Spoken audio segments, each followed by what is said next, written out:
Comenzar con el tema de astrometría. El enfoque aquí vuelve a ser el mismo que hemos seguido en la filosofía de este curso. Es cuáles son las observaciones y qué podemos extraer de ellas como conclusión. Es decir, más allá de las especulaciones, solamente nos vamos a quedar con los aspectos teóricos que se derivan directamente de las observaciones y que sirven para explicarlas. Por eso vamos a comenzar con las características observables de las estrellas, para atacar el problema más difícil de la astronomía, que es la determinación de distancia. Como es por todos conocido, cuando observamos la bóveda celeste vemos un plano. En realidad, aunque sea una superficie esférica, lo que vemos son dos dimensiones.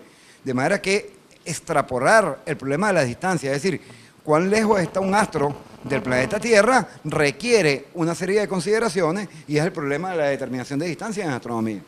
Después vamos a ver los diagramas Hypron-Russell y los tipos espectrales de estrellas como diagrama clasificatorio para entender las propiedades globales de las estrellas. Vamos a estudiar entonces las estrellas binarias. ¿Por qué las estrellas binarias en particular? Porque son las que permiten una medida directa de las masas y los radios estelares.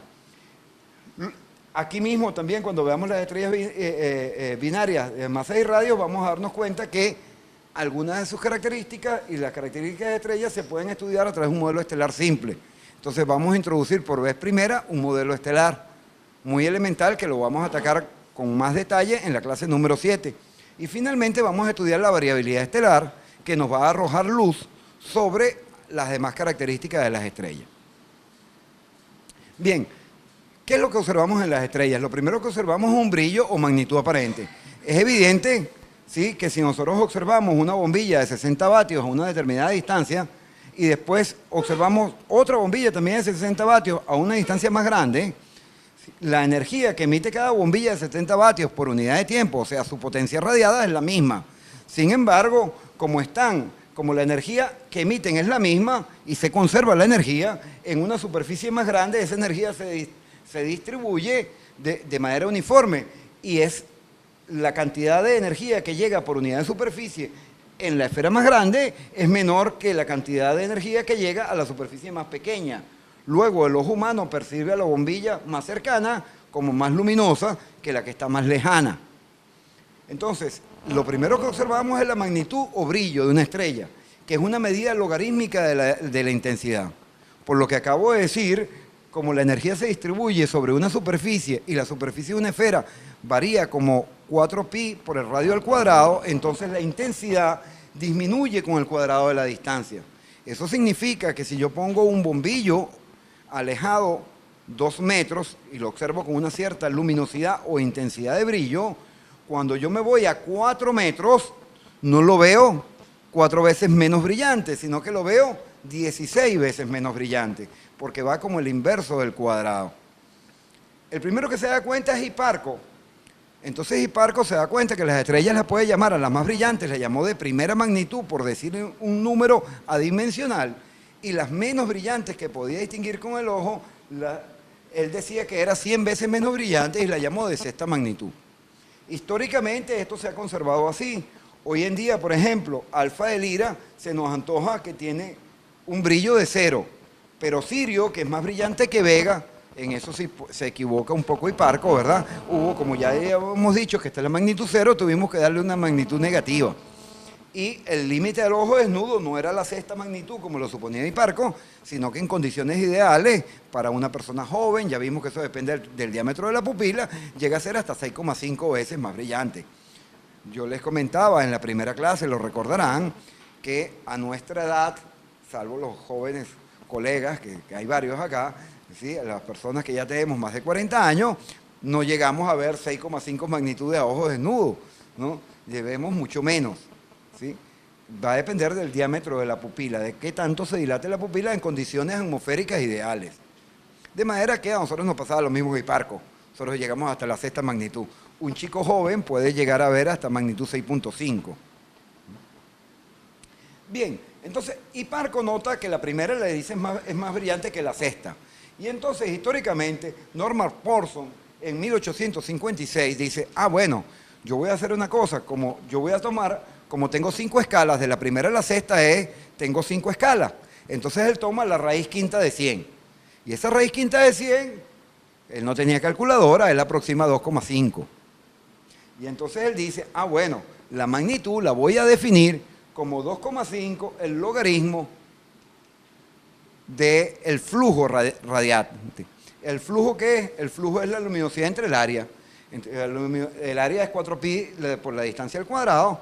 Entonces cuando yo introduzco esto 4L sobre 4pi cuadrado, lo coloco aquí en el logaritmo y aplico las propiedades de los logaritmos, obtengo esta expresión que es la que ustedes han visto en todos los libros, que dice que la magnitud aparente es el logaritmo de la luminosidad más 5 veces el logaritmo de la distancia más una constante aditiva, que evidentemente ustedes saben que es el cologaritmo de 4pi, ¿no? Bien, de esa forma, Vega de Lira tiene magnitud 0, Sirio tiene menos 1,44, el límite del ojo desnudo es 6,5, y los telescopios en tierra tienen magnitud límite 28, que es el telescopio Gemini, que está en el Mauna Kea, en Hawái. El telescopio espacial llega hasta la magnitud 32. ¿Sí? Antiguamente, hace años atrás, el telescopio, la magnitud a la que llegábamos era la magnitud 25, ¿recuerdan? Ahora llegamos a la magnitud 28. La luna llena tiene una magnitud, por supuesto, mucho más brillante que Sirio, y entonces le asignamos un número también negativo, decimos que es menos 12,5, y el Sol menos 26,5. Estos números negativos aquí no dan problema, porque cuando usted los sustituye acá, la luminosidad le va a dar positiva cuando la despeja. ¿Sí? Porque claro, estos son logaritmos, ¿se dan cuenta? Si usted coloca aquí esta magnitud negativa, el logaritmo, el flujo le va a dar positivo, como tiene que ser. Hay que tener cuidado con esta expresión, porque uno tiende a leerla mal. Una estrella de magnitud 1 no es 5 veces más brillante que una de magnitud 3. Recuerden que esto es logaritmo, entonces hay que multiplicar 2,5 por 2,5. Entonces una estrella de magnitud 1 es 6,31 veces más brillante que una estrella de magnitud 3. No es simplemente como multiplicar, ¿sí? No es 2 por, sino que es 2,5 por 2,5. De manera que una estrella de magnitud 1, cuando la comparas con una de magnitud 6, tienes que poner 2,5 por 2,5 por 2,5 por 2,5, 6 veces. Sin embargo, para todos los fines prácticos, esto no es más que esta escala de magnitud es una magnitud muy antropogénica y por lo tanto no está bien definida. Es una magnitud inclusive arbitraria. ¿Por qué? Porque se le ocurrió a Hiparco dividirla de 1 al 6 y se le ocurrió a Pogson, ¿sí?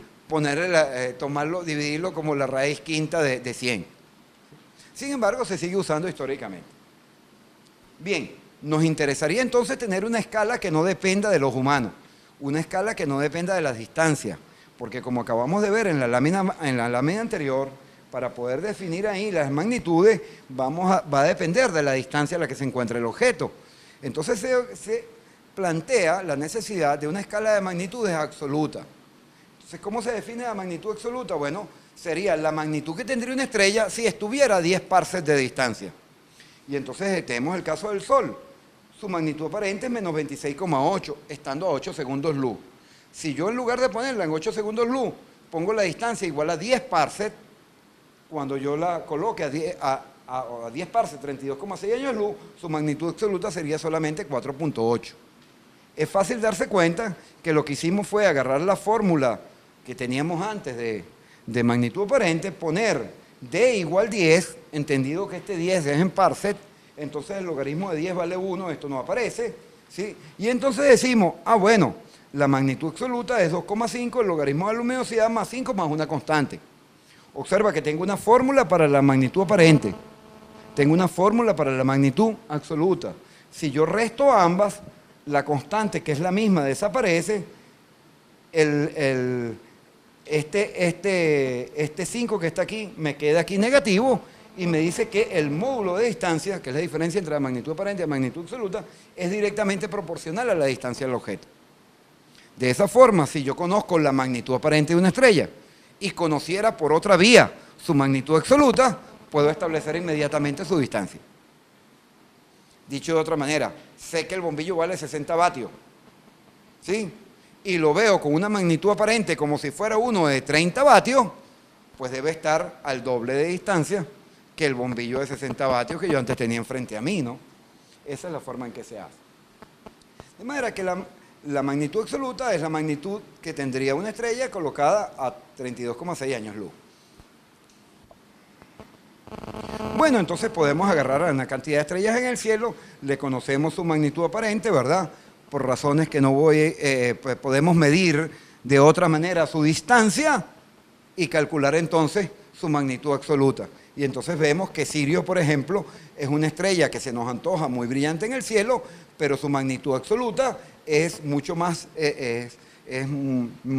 mucho menor que la que tiene, por ejemplo, la estrella Canopus, que tiene una magnitud absoluta mucho mayor. Por eso es que los navíos espaciales utilizan la estrella Canopus como referencia y no la estrella Sirio, por ejemplo, ¿no? Rigel, por ejemplo, que su distancia la calculamos en 1400 años luz, tiene una magnitud absoluta muy grande, 8,1, lo cual, negativa, lo cual nosotros entendemos, tiene mucha luminosidad. Entonces, además la vemos de color azul y tiene mucha luminosidad, como nos daremos cuenta enseguida. Si es muy luminosa, ¿sí? Y es azul, entonces debe ser muy grande. Entonces decimos que es una supergigante azul, ¿se dan cuenta? Entonces, el cálculo de la magnitud nos va a dar información física sobre la estrella. Bueno, he listado algunas estrellas, no vale la pena que las lea todas. Les dejo como un ejercicio práctico. Betelgeuse tiene una magnitud aparente de 0,45 y una magnitud absoluta de menos 5,14. Pregunta, ¿a qué distancia está Betelgeuse? Hay que hacer el cálculo con cuidado porque acuérdate que la distancia que me va a dar va a venir en parsec. Y para rellenar este cuadro y poder comparar tendrás que pasar los parsecs a años luz, ¿no? Es evidente, ¿no? Porque aquí le puse la distancia en años luz, ¿no? Bien, una cantidad asociada con la magnitud es que la magnitud va a depender del color. ¿Por qué? Porque el brillo depende de alguna manera del color. Sabemos que una luz roja y una luz verde, para poder medir la cantidad de brillo, va a ser difícil. Si la cosa fuera solo luz verde y solo luz roja, podemos compararla. Pero ¿y qué pasa como son las estrellas o como es toda la luz que vemos,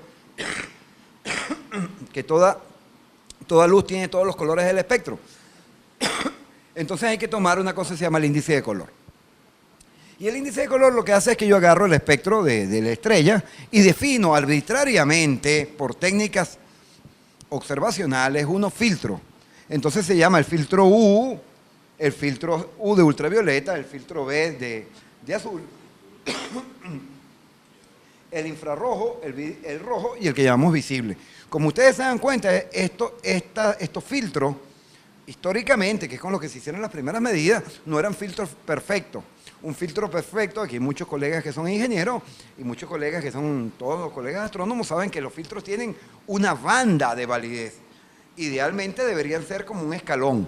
En la práctica, ¿qué resulta? En la práctica nos resulta que los filtros entonces no responden igual en toda la región donde están definidos.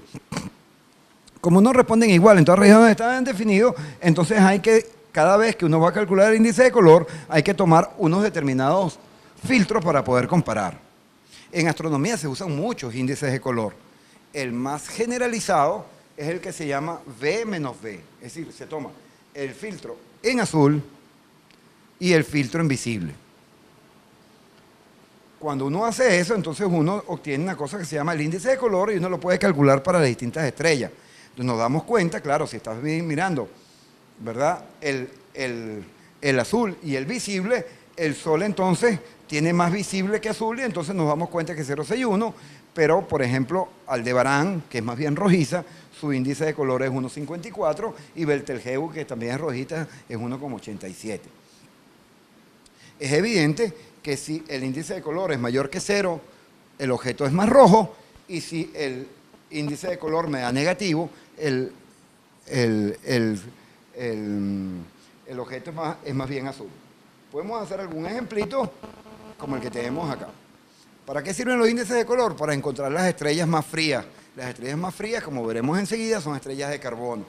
Entonces, las estrellas frías, cuando uno se toma la misma placa fotográfica con dos filtros, filtro azul y filtro rojo, vemos que hay algunas estrellas como esta que destacan. Obsérvense que esta estrellita que estaba aquí, familiarícense un poquito con el campo, si bajamos aquí en línea recta viene siendo esta. Aquí se ve muy brillante y aquí a veces se ve apagadita, ¿ves? ¿Ves? Entonces, esta estrella que está aquí, decimos que es una estrella fría, ¿ves? Porque es una estrella que emite más hacia el rojo. Esta estrella que está aquí, mira, aquí se ve muy brillante, familiarízate con el campo, aquí casi no se ve. Entonces, esta es una estrella caliente. Entonces, podemos decir que es una estrella azul, o una estrella, o una enana blanca quizá. Como ejercicio para ustedes, he puesto unas imágenes supuestas de las Pléyades. La superior con filtro azul y la inferior con filtro rojo. Entonces, bueno, hay en ese campo de estrellas una estrella de carbono. No estoy diciendo que esté en las Pléyades, sino que esté en el campo de visión. Bueno, entonces es cuestión de que ustedes comparen cuando tengan las láminas y traten de identificarlas, ¿sí? Es evidente que las principales estrellas de las Pléyades no van a ser estrellas de carbono y por tanto se van a ver en el filtro azul, se ven más luminosas, y en el filtro rojo se ven más apagaditas, ¿sí? Porque todas son estrellas jóvenes calientes. Eso ya lo sabíamos de las Pléyades. Bien, ¿y para qué usamos el índice de color? Necesitamos entender el índice de color para saber el color de la estrella. ¿Y por qué es importante el color de la estrella? Porque podemos echar mano de una ley de la física que tiene que ver con la radiación del cuerpo negro, que es la ley de Vince. Según la ley de Vince, la temperatura efectiva de un objeto multiplicada por la longitud de onda de su color característico es igual a una constante. Eso significa que si yo conozco el color característico, la longitud de onda máxima, que es el color característico, usando la ley de Vince deduzco la temperatura. Entonces, el índice de color provee una medida de longitud de onda máxima que informa de la temperatura superficial efectiva. Tenemos que tener cuidado cuando hablamos de temperatura, porque cuando hablas de temperatura calculada de esta manera, no es una temperatura de termómetro, es un equivalente energético de temperatura, y además solo de la superficie, no me dice nada del interior de la estrella. El interior de la estrella, tengo que hacer modelos teóricos para inferir de la temperatura superficial su temperatura interior. Y esos modelos teóricos son faliblemente humanos, unos más precisos que otros, pero indudablemente no hemos podido todavía entrar al interior de ninguna estrella, ni siquiera de nuestro Sol. Por lo tanto, todas estas cosas que hagamos tienen un margen de error y un margen de certidumbre razonable, pero no exactitud. Y eso es importante acotarlo para darnos cuenta que los métodos que tenemos para medir la temperatura es de temperatura superficial efectiva. ¿Por qué efectiva? Porque no es la temperatura de termómetro, es el equivalente energético en temperatura. Se los ponía el otro día con el ejemplo de clase. Si usted ve la potencia radiada de este tubo de neón y usted la calcula en temperatura, le da el orden de unos 4000 Kelvin. Es la temperatura equivalente de la energía irradiada por el bombillo, pero no es la temperatura del bombillo. Usted lo toca, eso no tiene 4000 Kelvin más nunca, usted no se quema la mano y el bombillo no se funde. Entonces esa temperatura no es la temperatura de termómetro, es una temperatura equivalente a energía. lo que la gente llamaría la temperatura de la radiación. A mí no me gusta el término porque la gente se le confunde un poco. Cuando usted habla entonces de la radiación cósmica de fondo de 2,7 Kelvin, esa no es la temperatura de termómetro, señor. Es evidente que usted está hablando allí del equivalente energético de la radiación cósmica de fondo. Bueno, las Pléyades son más azules. Las Pléyades azules son más calientes que las rojas. ¿Por qué? Porque a medida que el máximo del espectro se va desplazando en longitudes de onda, ¿sí? Entonces, de acuerdo con la ley de Wien, el máximo se corre hacia la izquierda. El Sol es más frío comparado con Rigel, porque Rigel es azul y el Sol es amarillo, ¿ves? Entonces, el Sol que está aquí debe ser más frío comparado con Rigel y más caliente comparado con Antares, cuyo máximo de emisión está por acá. Una manera de, uno puede poner los valores aquí numéricos y entonces uno llegaría a la conclusión que una forma de escribir la ley de Wien en unidades correctas es que la temperatura es 0,03 milímetros dividido entre la longitud de onda en nanómetros, ¿sí? Entonces, si uno hace eso, uno puede obtener que la temperatura, por ejemplo, de la estrella Antares es 3.400 Kelvin, la del Sol es 5.800 y la estrella Spica, la que estaba muy cerca del Sol, de la Luna eclipsada en Semana Santa, es una estrella muy brillante de color blanquecino, ¿sí? Con un índice de color evidentemente negativo que da 23.000, tiene una temperatura muy alta de 23.000 Kelvin, ¿sí? Entonces, Spica tiene 23.000 Kelvin, el Sol 5.800, Antares 3.400. Y de esa forma es como nosotros inferimos la temperatura efectiva de las estrellas, utilizando la ley de Wien. Como ya les aclaré hace un momento, esta es la temperatura superficial y efectiva. Fíjate bien, la temperatura del interior del Sol, ya vimos el Sol en la clase número 3, la temperatura del interior del Sol no es 5.800 Kelvin, era mucho más alta, era la que permitía las reacciones nucleares al interior. Y hablábamos de temperatura, ¿verdad?, de varios millones de Kelvin. Luego tampoco es la temperatura de la superficie, porque ya dijimos que en la superficie del Sol hay lazos coronales, hay un plasma caliente y que la corona podía tener varios miles de grados, varios millones de grados, o sea que tampoco es la temperatura superficial, es la temperatura superficial efectiva o equivalente o promedio. Hay varias maneras de definir. Bien, vamos a repasar lo que hemos visto hasta ahora. No lo quiero agobiar con fórmulas, ¿ok? Vamos simplemente a tratar de mirar el lado izquierdo para pensarlo un poquito. La luminosidad es realmente la potencia radiada, es la energía emitida en cada segundo. La luminosidad yo puedo medirla, por ejemplo, en el caso del Sol, yo la puedo medir, entonces la luminosidad del Sol, usando la fórmula de distancia, la fórmula de magnitud absoluta, sabíamos que la magnitud absoluta era -2,5, el logaritmo de la luminosidad más 5 más una constante, lo hago para el Sol. Y ahora lo hago para una estrellita cualquiera, aquí en el PowerPoint original que ustedes van a tener, aparece el simbolito de una estrella, pero no lo dibuja muy bien la lámina. ¿Okay? Entonces, la temperatura de una estrella, pues será la luminosidad de la estrella, ¿verdad? Si yo divido estas dos cantidades, si yo resto estas dos cantidades y uso la propiedad del logaritmo, esta constante restar se cancela con esta. Este 5 se cancela con esta. Y cuando restamos dos logaritmos, recordamos que es el cociente de las cantidades que están dentro de los logaritmos. De tal manera que, si definimos que el Sol tiene luminosidad 1 y magnitud absoluta 4,8, entonces obtenemos una fórmula que me permite, despejando la luminosidad, obtener la luminosidad cada vez que tenga la magnitud absoluta. Entonces, volvamos. ¿Qué hicimos? En una estrella, yo veo, observo la magnitud aparente. De alguna manera mido su distancia. Si tengo la distancia y la magnitud aparente, cuando digo de alguna manera, digamos por paralaje, para las estrellas cercanas, por ejemplo, entonces conozco su índice de color, ¿cierto? Y como tengo su distancia, conozco su magnitud absoluta. Utilizo esta expresión que está aquí, que son puros números, salvo esta m, que es la magnitud absoluta. Como ya la calculé, obtengo la luminosidad.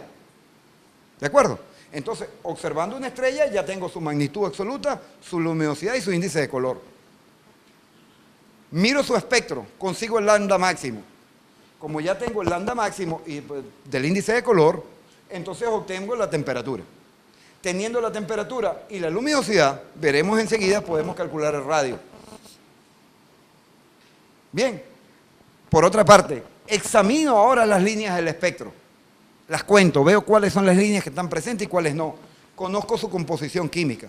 Y entonces, si conozco su composición química, comparo con estrellas similares. Y entonces inferimos la masa, la edad y la composición. Y es así como se conocen las estrellas. Entonces, fíjense cómo de las observaciones se deducen los detalles de las estrellas. Cuando me llega la línea espectral, yo lo supongo que con filtro logro separar el tipo de elementos, ¿no? Lo vamos a ver enseguida. Si esperamos unos 5 minutos con paciencia, lo vamos a ver enseguida. ¿Sí? Por eso vamos a permitir un poquito la dinámica para enlazar todo esto. Les acabo de mostrar que yo les decía que calculamos R. Vamos a ver cómo se calcula el radio de una estrella conocida la luminosidad. Espero que vuelvo a repetir cómo se calcula la luminosidad. Sabemos la expresión de la magnitud absoluta para el Sol. Sabemos la de una estrella en función de la distancia. ¿Sí? Si yo hago la resta entre ambas, obtengo una expresión que me relaciona la magnitud absoluta de una estrella con su luminosidad.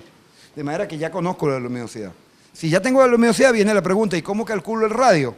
Bueno, recordemos quién es la luminosidad. Es la energía por unidad de tiempo. ¿Sí? O lo que es lo mismo, el área por el flujo. Como el flujo, ¿sí?, lo sabemos, la ley de Stefan-Boltzmann es proporcional a la cuarta potencia de la temperatura absoluta, entonces sustituyo aquí y obtengo que la luminosidad es 4pi por el radio al cuadrado, la constante de la ley de Stefan-Boltzmann por la cuarta potencia de la temperatura. Es muy fácil entonces darnos cuenta que si yo despejo de aquí el radio, obtengo una expresión que me da el radio de la estrella en términos de la luminosidad y de la temperatura. Pero la temperatura ya la tenía y la luminosidad también. Entonces puedo sacar el radio.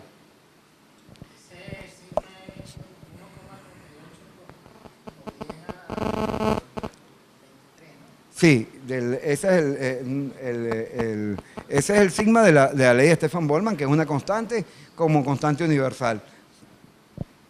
Fíjense ustedes, como ejercicio, nosotros tenemos para el caso de Betelgeuse una temperatura que ya inferimos en las láminas anteriores, 3500 Kelvin, y una luminosidad de 1400 veces la luminosidad solar. Entonces, ¿cuál es su radio comparado con el Sol?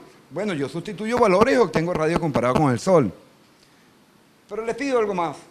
¿Cuáles hipótesis se han asumido y no se han divulgado en este cálculo? Se han supuesto varias cosas. Una de las cosas que usted ha supuesto, en primer lugar, es que usted está suponiendo que primero que es esférica. Eso es lo primero que supone, pues si no pones 4pi al cuadrado. Luego está suponiendo que toda la temperatura contribuye a la luminosidad, lo cual no es verdad, porque hay opacidad. Y además usted está suponiendo que la temperatura efectiva es igual a la temperatura superficial, y eso puede no ser cierto. Entonces nada de eso se divulga. Por supuesto te dan unos tamaños colosales, fíjate, Betelgeuse. Ya está suponiendo que no hay errores en la distancia. Entonces Betelgeuse te da un tamaño enorme comparado con el Sol. Entonces eso pudiera no ser, no es una medida directa, ¿ves? No es una medida directa. Entonces cuando dicen que tú conseguiste, que hemos leído noticias, la Superba, una estrella que es miles de millones de veces más grande que el Sol.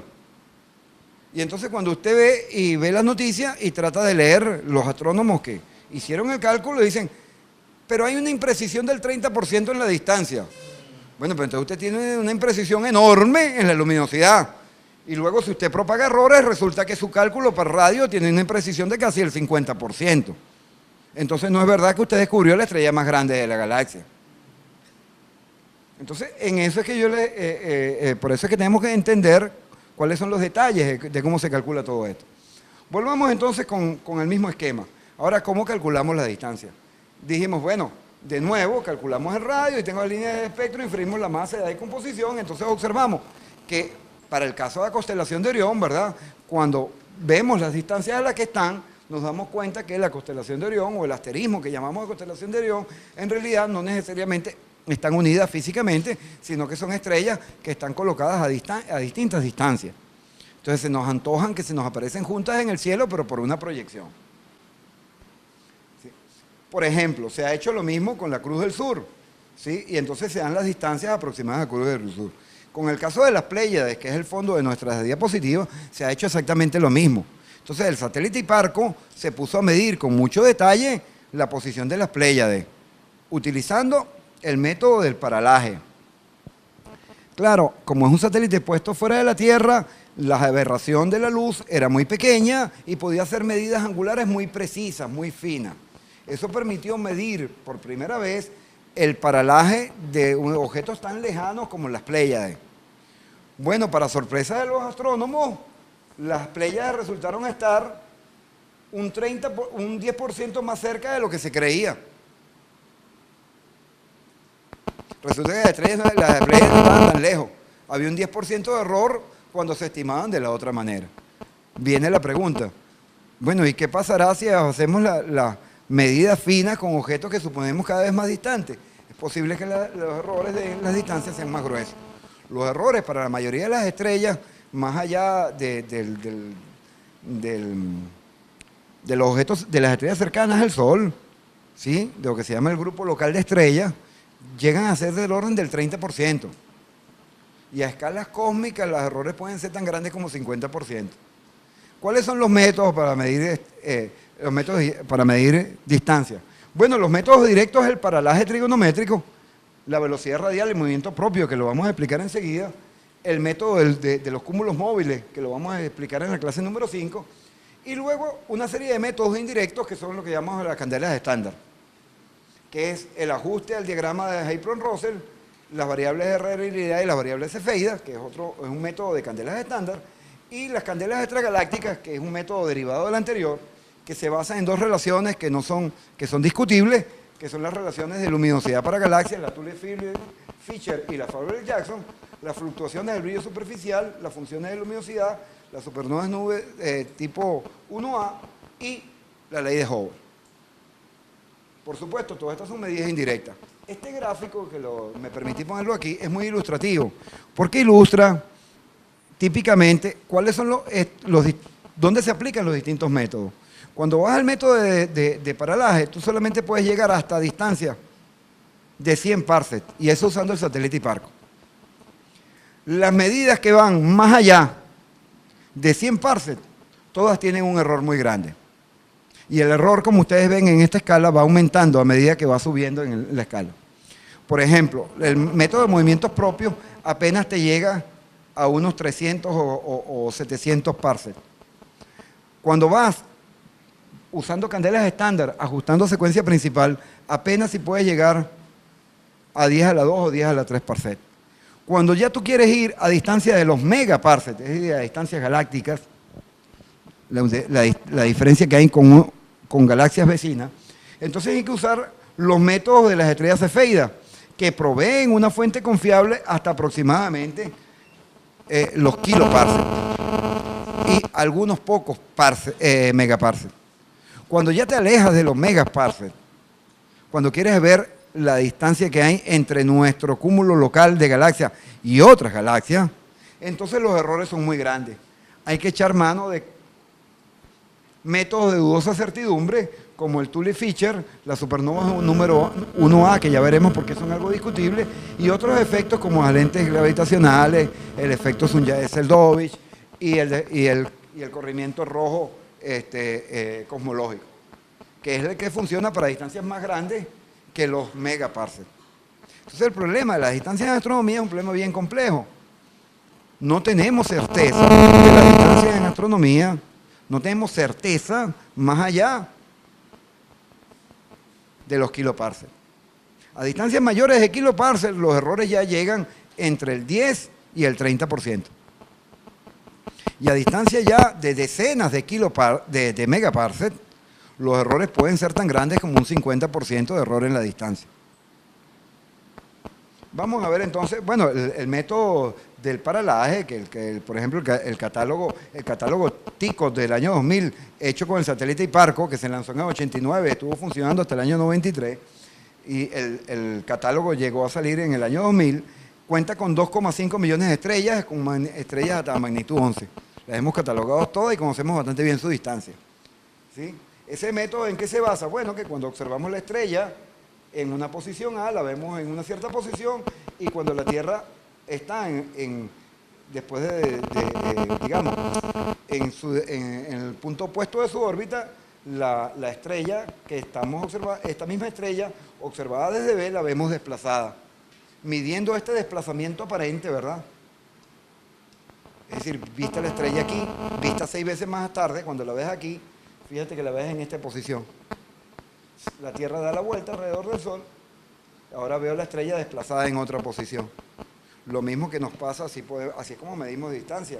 Yo me pongo aquí y cierro un ojo y después cierro el otro alternativamente y verás cómo la posición de ustedes respecto a la varilla cambia de lugar. Ese es el método del paralaje. Ese es el método del paralaje. Ese desplazamiento se puede medir. Si ustedes hacen lo mismo para objetos, hagan esto, para distintos objetos, verán que los objetos cercanos tienen pequeños desplazamientos, pero los objetos del fondo casi no se mueven. Y si usted hace lo mismo para un objeto que está en el horizonte, no importa cuál de los dos ojos cierre, la posición de la varilla no va a cambiar respecto al horizonte. Entonces ya el horizonte no lo puedes medir por el método de una varilla y cerrar y abrir el ojo. Tienes que utilizar una varilla más lejana. Es decir, así como se mide en topografía las distancias también. Ustedes deben haber visto las miras y los teodolitos que ponen unas varitas.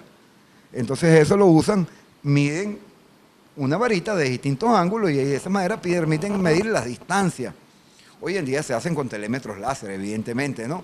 Pero ese mismo método aplicado a las estrellas permite, al ver el desplazamiento aparente de las estrellas, estimar el ángulo. Y bueno, claro, estimado el ángulo, se puede sacar la distancia. Se ha hecho para las principales estrellas y este esquema, que ustedes lo van a tener, por supuesto, al copiar las láminas, van a ver el conjunto de estrellas, de las estrellas más cercanas. Bueno, hay un problema, que es que en los últimos años se han detectado muchas estrellas cercanas, incluyendo muchas enanas rojas, o enanas marrones, pues, o enanas café, como les llaman. El problema es que no se han detectado todas las enanas marrones. Y como hay otras que se han detectado y que no se conocen las distancias. Y viene la pregunta, ¿y no será una de ellas el Némesis ese que se acerca al Sol? Bueno, les traía en el material de la clase 4 un artículo reciente, de hace 4 o 5 años, donde está la lista de todas las posibles Némesis. Es un artículo publicado en Astrophysics Journal. De manera que cuando la gente habla del Némesis, no es una cuestión meramente especulativa. Hay gente que se ha dedicado, que las está buscando, no la han encontrado todavía. Pero hay varios candidatos sospechosos, entre enanas blancas y enanas café. ¿Por qué? Porque pasa lo mismo. Tú ves una estrellita muy tenue y la detectaste hoy con un observatorio y la ves y la ves, digamos, por decir algo, cerca de Altair, por decir algo. ¿Pero a qué distancia está? No sabes. Entonces tendrías que medirla 10 años después para ver su movimiento propio. Y entonces el movimiento propio poder deducirla. Entonces es muy temprano para descartarlas a todas. ¿Sí? Entonces alguna de esas podría ser la estrella esta Némesis, compañera oscura del Sol, nadie sabe. Oscura entre comillas, quiero decir, menos brillante que el Sol. ¿Okay? Entonces de manera que eso es plausible. Lo que pasa es que no es un hecho, es una especulación todavía. Bien, aquí ustedes pueden ver en esta animación el movimiento, otra manera de determinar, no solamente por hablar del paralaje, sino por movimiento propio, que era lo que me refería hace un momento, el otro método de determinar la distancia. Este es un campo del movimiento de alfa del Centauro, que tiene un movimiento propio de 3,5 segundos de arco por año y recorre, una cierta cantidad de años luz por año, y su distancia es apenas 4,3 años luz. Fíjense cómo es el movimiento propio en los distintos años. Entonces, este movimiento propio hace que si yo estoy mirando desde el Sol, el movimiento propio tiene 2 componentes seguro. Tiene un componente que es radial y un componente que es tangencial. ¿Ves? Porque veo que se mueve, pero la pregunta es, ¿se mueve alejándose de mí, acercándose de mí, tangencial a mí o se mueve inclinado? Entonces, a ese movimiento propio tú tienes que restarle la parte de velocidad radial. Y para poder restar la parte de velocidad, se está moviendo el objeto respecto a mí. Se está moviendo respecto a mí. Ahora, él se mueve y en principio se mueve en una dirección que la dibujé arbitraria. No tiene por qué moverse así ortogonal a mí. No tiene por qué moverse ortogonal al Sol. ni tiene por qué moverse necesariamente en dirección al Sol. El caso general es que se mueve en una dirección arbitraria que yo la puse aquí con esta flecha. Bueno, de lo que recordamos de física elemental, cualquier vector lo puedo poner en puedo descomponerlo en dos vectores, uno que llamo ortogonal a él y otro que llamo radial. La componente radial la puedo medir indirecta aparte de este movimiento, por otro método. Es mirando el espectro. Miro el espectro y veo las líneas de espectro, veo su espectro Doppler. ¿Sí? La velocidad radial quiere decir que se está acercando o se está alejando. Si se aleja, las líneas se van a correr hacia el rojo. Y si se acerca, se van a mover hacia el azul. Lo puedo medir, cuantificar. Entonces saco la velocidad radial. Tienes la componente radial y tienes el movimiento propio. Entonces sabes cuál es, y tienes la velocidad radial. Tienes la velocidad radial y la velocidad real. Y entonces sacas el movimiento propio. Al sacar el movimiento propio, obtienes la distancia. ¿Por qué? Por el equivalente al paralaje. Los objetos más lejanos van a tener mayor movimiento, van a tener menor movimiento propio que los más cercanos. Que ese era el método que la otra vez les comentaba a ustedes en una conversación, una excelente charla sobre distancias en astronomía que nos dieron en la Sociedad Astronómica el ingeniero Robles, nos habló de esto mismo y hizo unos calculitos, ¿no? Y entonces era justo esto, ¿no? Que un método combinado es combinar el efecto Doppler, ¿sí?, con la velocidad radial, y ello permite entonces estimar la distancia. Y es así, es un método bastante preciso, que no es exactamente el paralaje. ¿Ves? No es exactamente el paralaje. Bueno, la forma de hacerlo es esta. Fíjense con el caso de 61 Cisne. A medida que estas son fotografías reales del movimiento de 61 Cisne durante distintos años. Entonces, conocemos entonces su movimiento aparente, ¿sí? Podemos estimar el arco, ¿sí? Y entonces sacamos cuál es su distancia. Y es así como se saca, por ejemplo, para la estrella de Barnard, cuya velocidad radial es 106 kilómetros sobre segundo, entonces nos da una distancia de 6 años luz. No lo sabemos. Una de las cosas es que está muy cerca, pero pudo haber sido eyectada o puede ser que haya sido acelerada por algún proceso de colisión. ¿Sí? No lo sabemos. De todas formas, una pregunta bien interesante. También podríamos preguntarnos por qué 61 Cisne lo vemos moverse más rápido. En este caso porque está muy cerca. Y la estrella de Barnard la vemos moverse muy rápido también porque está bastante cerca. Bastante cerca. 5,98 años luz. Está apenas tan cerca como Próxima Centauri. No hay que asombrarse porque Próxima Centauri, si ustedes me permiten regresar a la lámina anterior, la habíamos visto que también se movía, y bastante, en pocos años, ¿no? Bastante en pocos años. Entonces los objetos más cercanos parecen moverse en el cielo muy rápido. Por ejemplo, hemos visto pasar cantidades de veces la Estación Espacial Internacional cruzando los cielos de nuestras ciudades. ¿Y cómo la vemos? Que dura unos cuantos minutos. Hemos visto cruzar también un avión. ¿Y cómo lo vemos? Más rápido. ¿Por qué? Porque está más cerca. Entonces es evidente, y ya tenemos una técnica, que si vemos algo cruzar el campo de nuestros telescopios y se mueve muy rápido, y usted está observando la luna, júrelo que es una ave que pasó entre usted y la luna. No es un ave en la luna.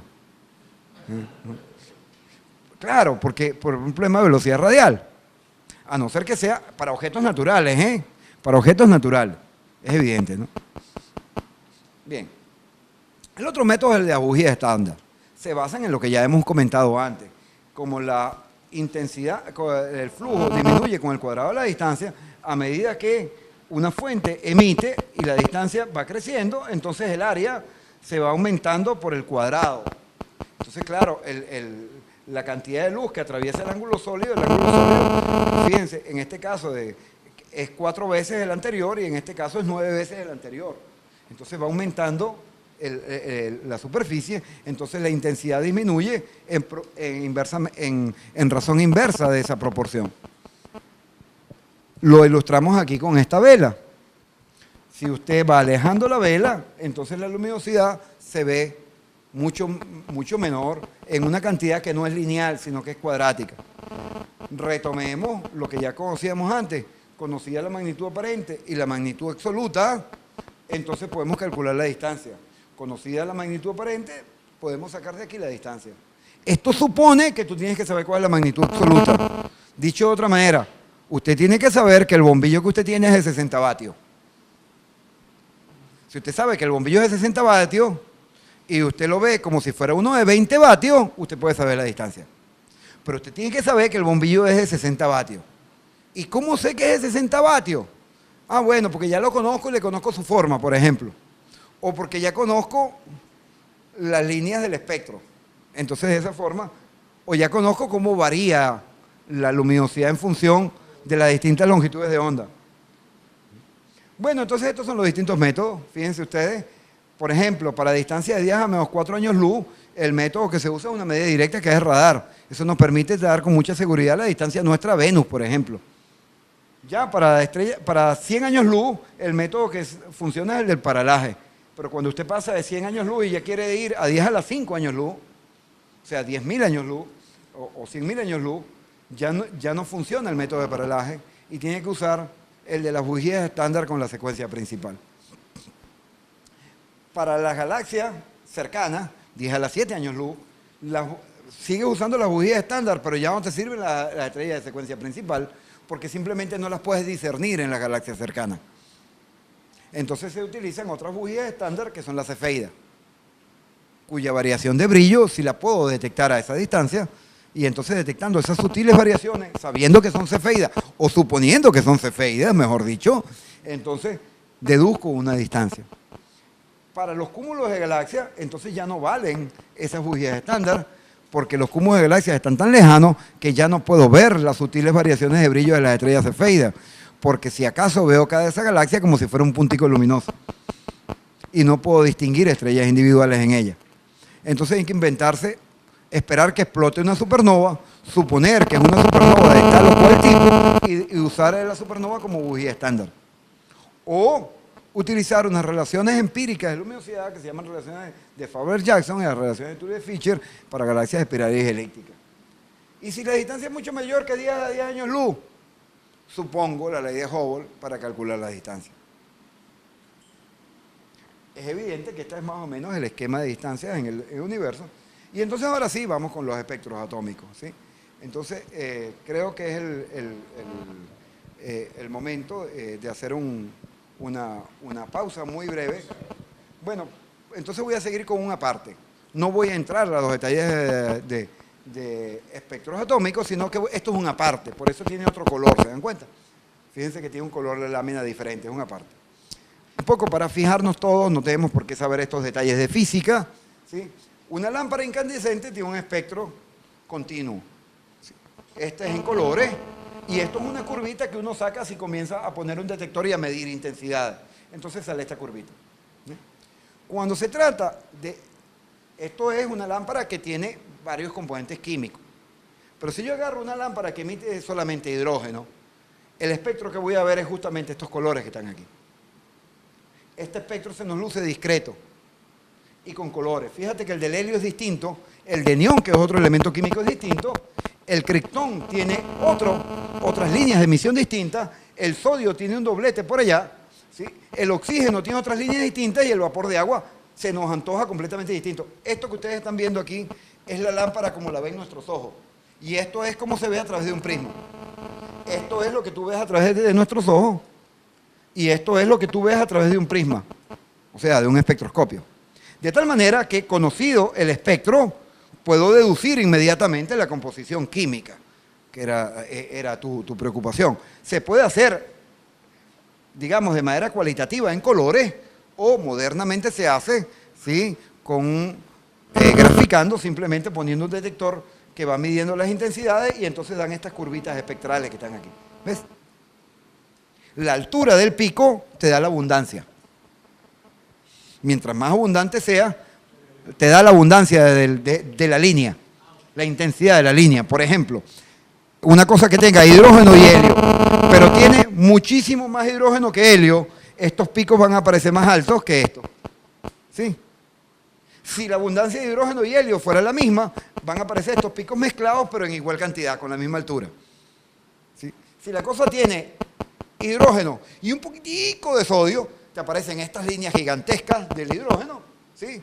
Y las del sodio, esta lineecita, te aparece por aquí chiquitica. ¿Sí? Entonces, esa es la forma como se hace, como se obtiene la composición química de cada estrella, ¿no? ¿Sí? Podemos verlo. Hay tres tipos de espectro. Si una cosa emite en varias longitudes de onda, vemos un espectro continuo. Si el gas está caliente, como el que les acabo de mostrar, eran gas incandescente, las líneas son de emisión y se ven brillantes sobre un fondo oscuro.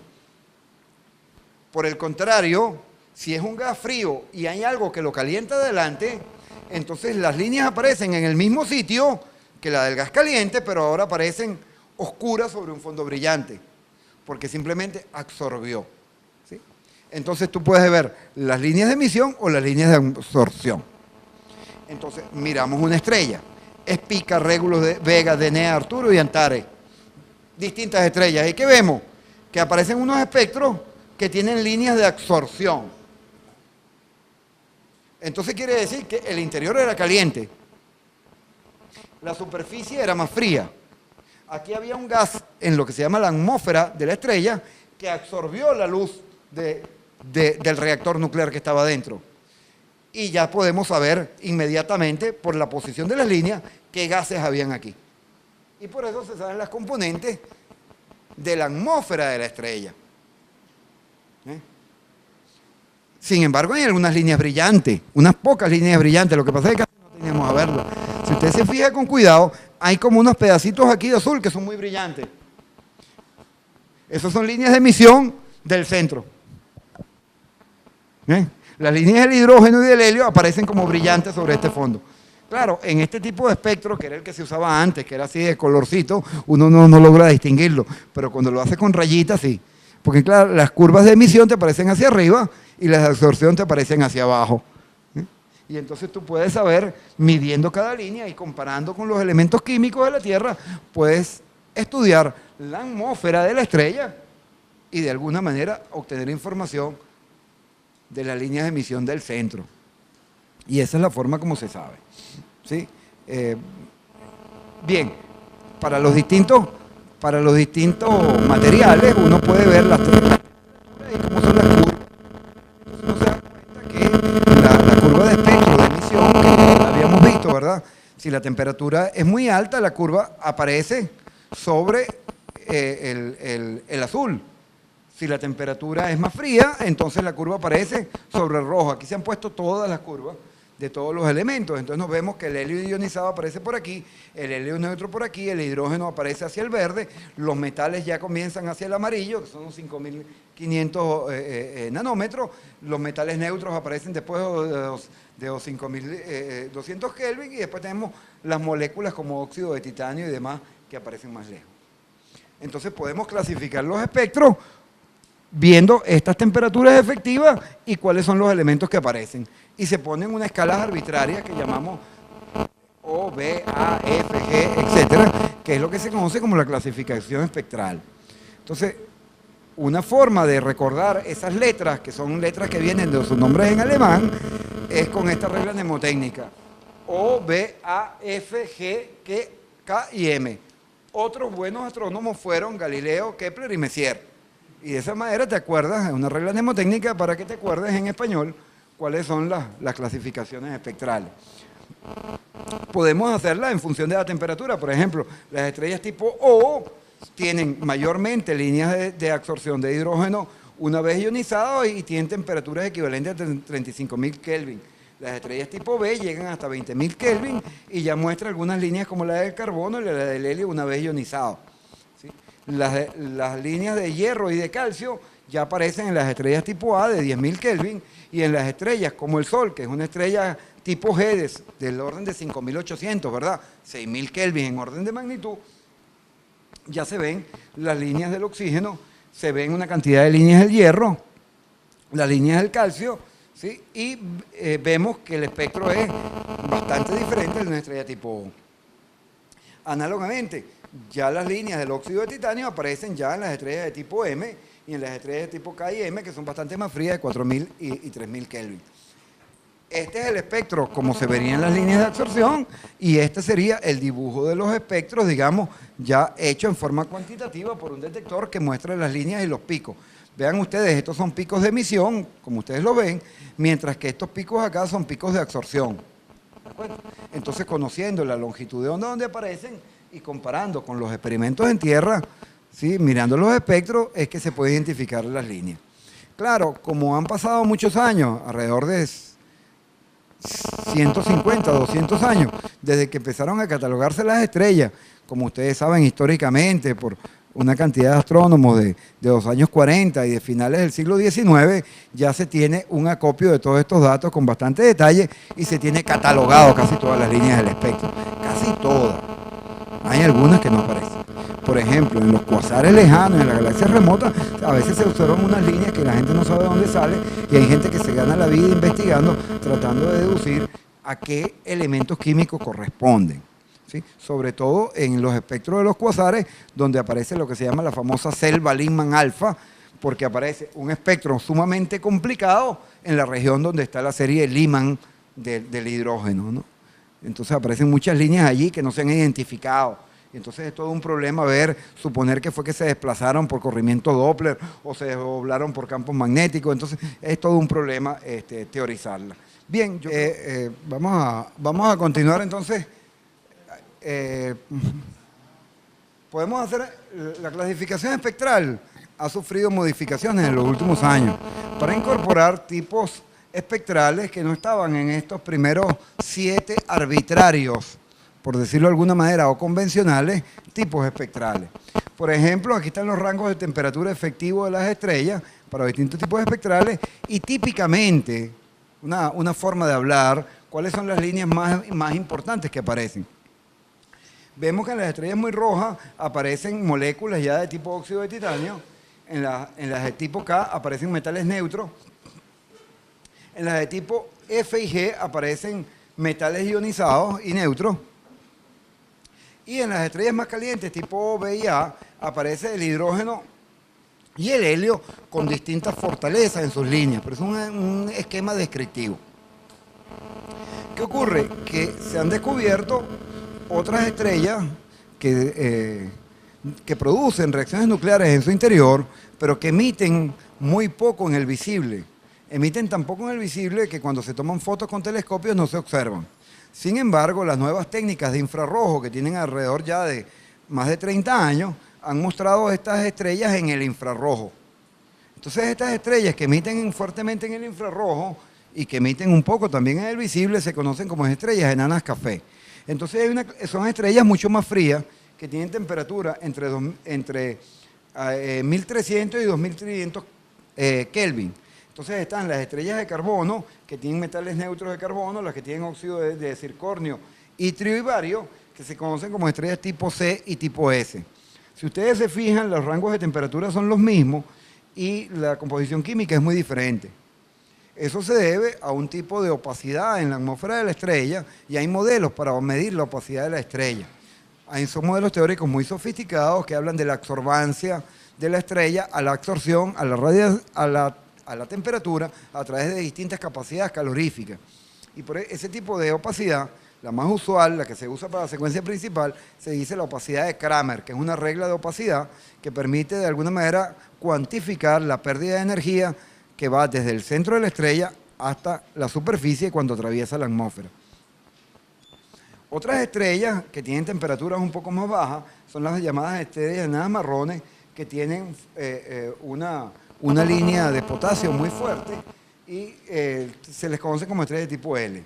Y luego hay otras clasificaciones que no son convencionales, no todo el mundo las usa. Cuando hablan de espectro en algunos papers, a las World Rayas le ponen espectro tipo W, a las nebulosas planetarias le ponen la letra D, a las enanas blancas D y a Tetrabulis T, pero eso no está aceptado por toda la comunidad de astrónomos, de tal manera que lo vas a ver mucho como estas clasificaciones, pero estas están en discusión todavía. De tal manera que con con acordarnos de la regla mnemotécnica, otros buenos astrónomos fueron Galileo, Kepler y Messier. Ya tenemos suficiente para las principales clasificaciones estelares. Bueno, como ustedes ven, el Sol y las estrellas no solamente tienen espectros, líneas de absorción, que las vemos aquí, que son estas líneas oscuras, y unas pequeñas líneas de emisión, que ustedes las ven aquí, o zonas de emisión que se ven más brillantes, ¿ves? Aquí hay unas líneas de emisión que son estas brillantes y las líneas de absorción.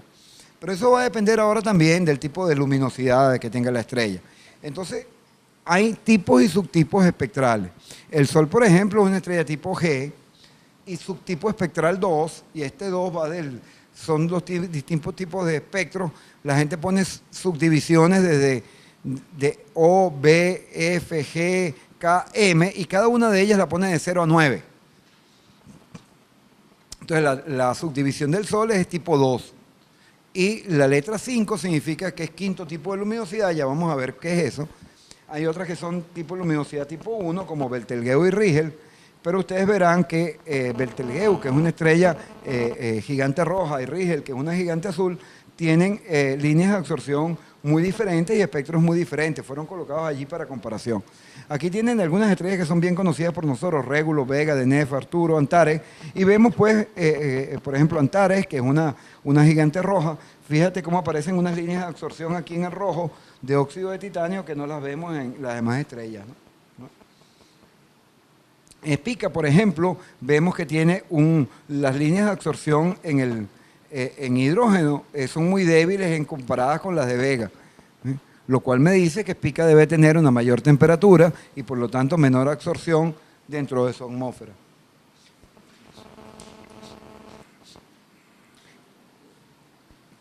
Esta es otra imagen donde vemos también la comparación para los distintos tipos espectrales, y ya están identificadas aquí algunas líneas, un poco para que nos fijemos. Por ejemplo, la línea H-alfa la podemos ver que aparece muy marcada en estrellas tipo B, y como esa línea H-alfa aparece menos intensa en las estrellas tipo M, lo cual nos dice que las estrellas tipo B pues tendrán entonces un mayor contenido de hidrógeno que las estrellas tipo M. Por el contrario, la línea K del calcio, fíjate cómo se remarca en las estrellas tipo M y cómo aparece débilmente marcada en las estrellas tipo B o tipo A. Otras líneas, por ejemplo, como la del magnesio y la del sodio, aparecen bastante profusas en las estrellas tipo G y tipo K, pero no aparecen prácticamente en las estrellas de mayor temperatura. Bien, resulta ser que dos astrónomos, Heilbronn y Henry Russell, se les ocurre colocar todas las estrellas conocidas en un diagrama de color versus brillo o tipo espectral. Ese diagrama se conoce como diagrama Heilbronn-Russell. Cuando uno hace eso, la mayoría de las estrellas aparecen a lo largo de una línea. Este no es muy importante porque en algunos libros de divulgación ponen esto mal. El diagrama Heilbronn-Russell no es un diagrama evolutivo, es un diagrama clasificatorio. De tal manera que si una estrella está aquí, ella no se va a mover para arriba ni para abajo en esa secuencia principal, ¿ves? La estrella, este es un diagrama de clasificación, no es un diagrama evolutivo. Una estrella que está aquí no va a bajar hasta acá, y una estrella que está aquí no va a subir hasta acá. ¿De acuerdo? Simplemente entiendan que es una clasificación. Entonces, cuando se clasifican las estrellas, la mayoría de las estrellas aparecen sobre la secuencia principal. Es decir, una estrella a la cual le conozco su tipo espectral y por ende le conozco su temperatura, tiene una determinada luminosidad. Y esa relación es lineal. Hay otras estrellas que tienen también una relación lineal, pero que es diferente a esta. Por ejemplo, las estrellas que veremos más adelante, que conocemos como enanas blancas. Ellas aparecen todas distribuidas aquí abajo. De manera que si nosotros sabemos que una estrella es una enana blanca y, por ejemplo, conocemos su tipo espectral, vamos a conocer su luminosidad. Y si sabemos su luminosidad, ya vimos de las ecuaciones anteriores que puedo establecer su magnitud absoluta. Midiendo el brillo aparente con un telescopio, saco el módulo de distancia y por lo tanto puedo saber cuál es la distancia a la que se encuentra nosotros. Por supuesto que es modelo dependiente, porque todo partió de decir que yo sabía que era una enana blanca. es decir, de que conocía su espectro. ¿Ves? Entonces, las estrellas gigantes, las supergigantes, ocupan regiones distintas. Las estrellas gigantes no se ubican sobre la secuencia principal, sino que se ocupan aquí en una zona a la derecha, como Arcturus, Aldebarán y Polu. Las estrellas supergigantes como Betelgeuse, Antares, Polaris, Canopus, Rigel y Deneb ocupan una región acá. De tal manera que siempre, si sé que es supergigante, puedo sacar una relación lineal y conocida su tipo espectral, puedo sacar su luminosidad e inversamente hacer lo propio, ¿no? Este es un diagrama que no es un diagrama evolutivo. Refería yo que es un diagrama clasificatorio. ¿Sí? Para nada. Es una clasificación que solamente involucra la clase espectral y la luminosidad. Aquí lo vemos mejor. Entonces aquí están los 5 tipos de luminosidad. Si se muestran en un diagrama de luminosidad y clase espectral, en un diagrama en papel milimetrado, en papel cuadriculado, donde las escalas son lineales, no lo he puesto logarítmico.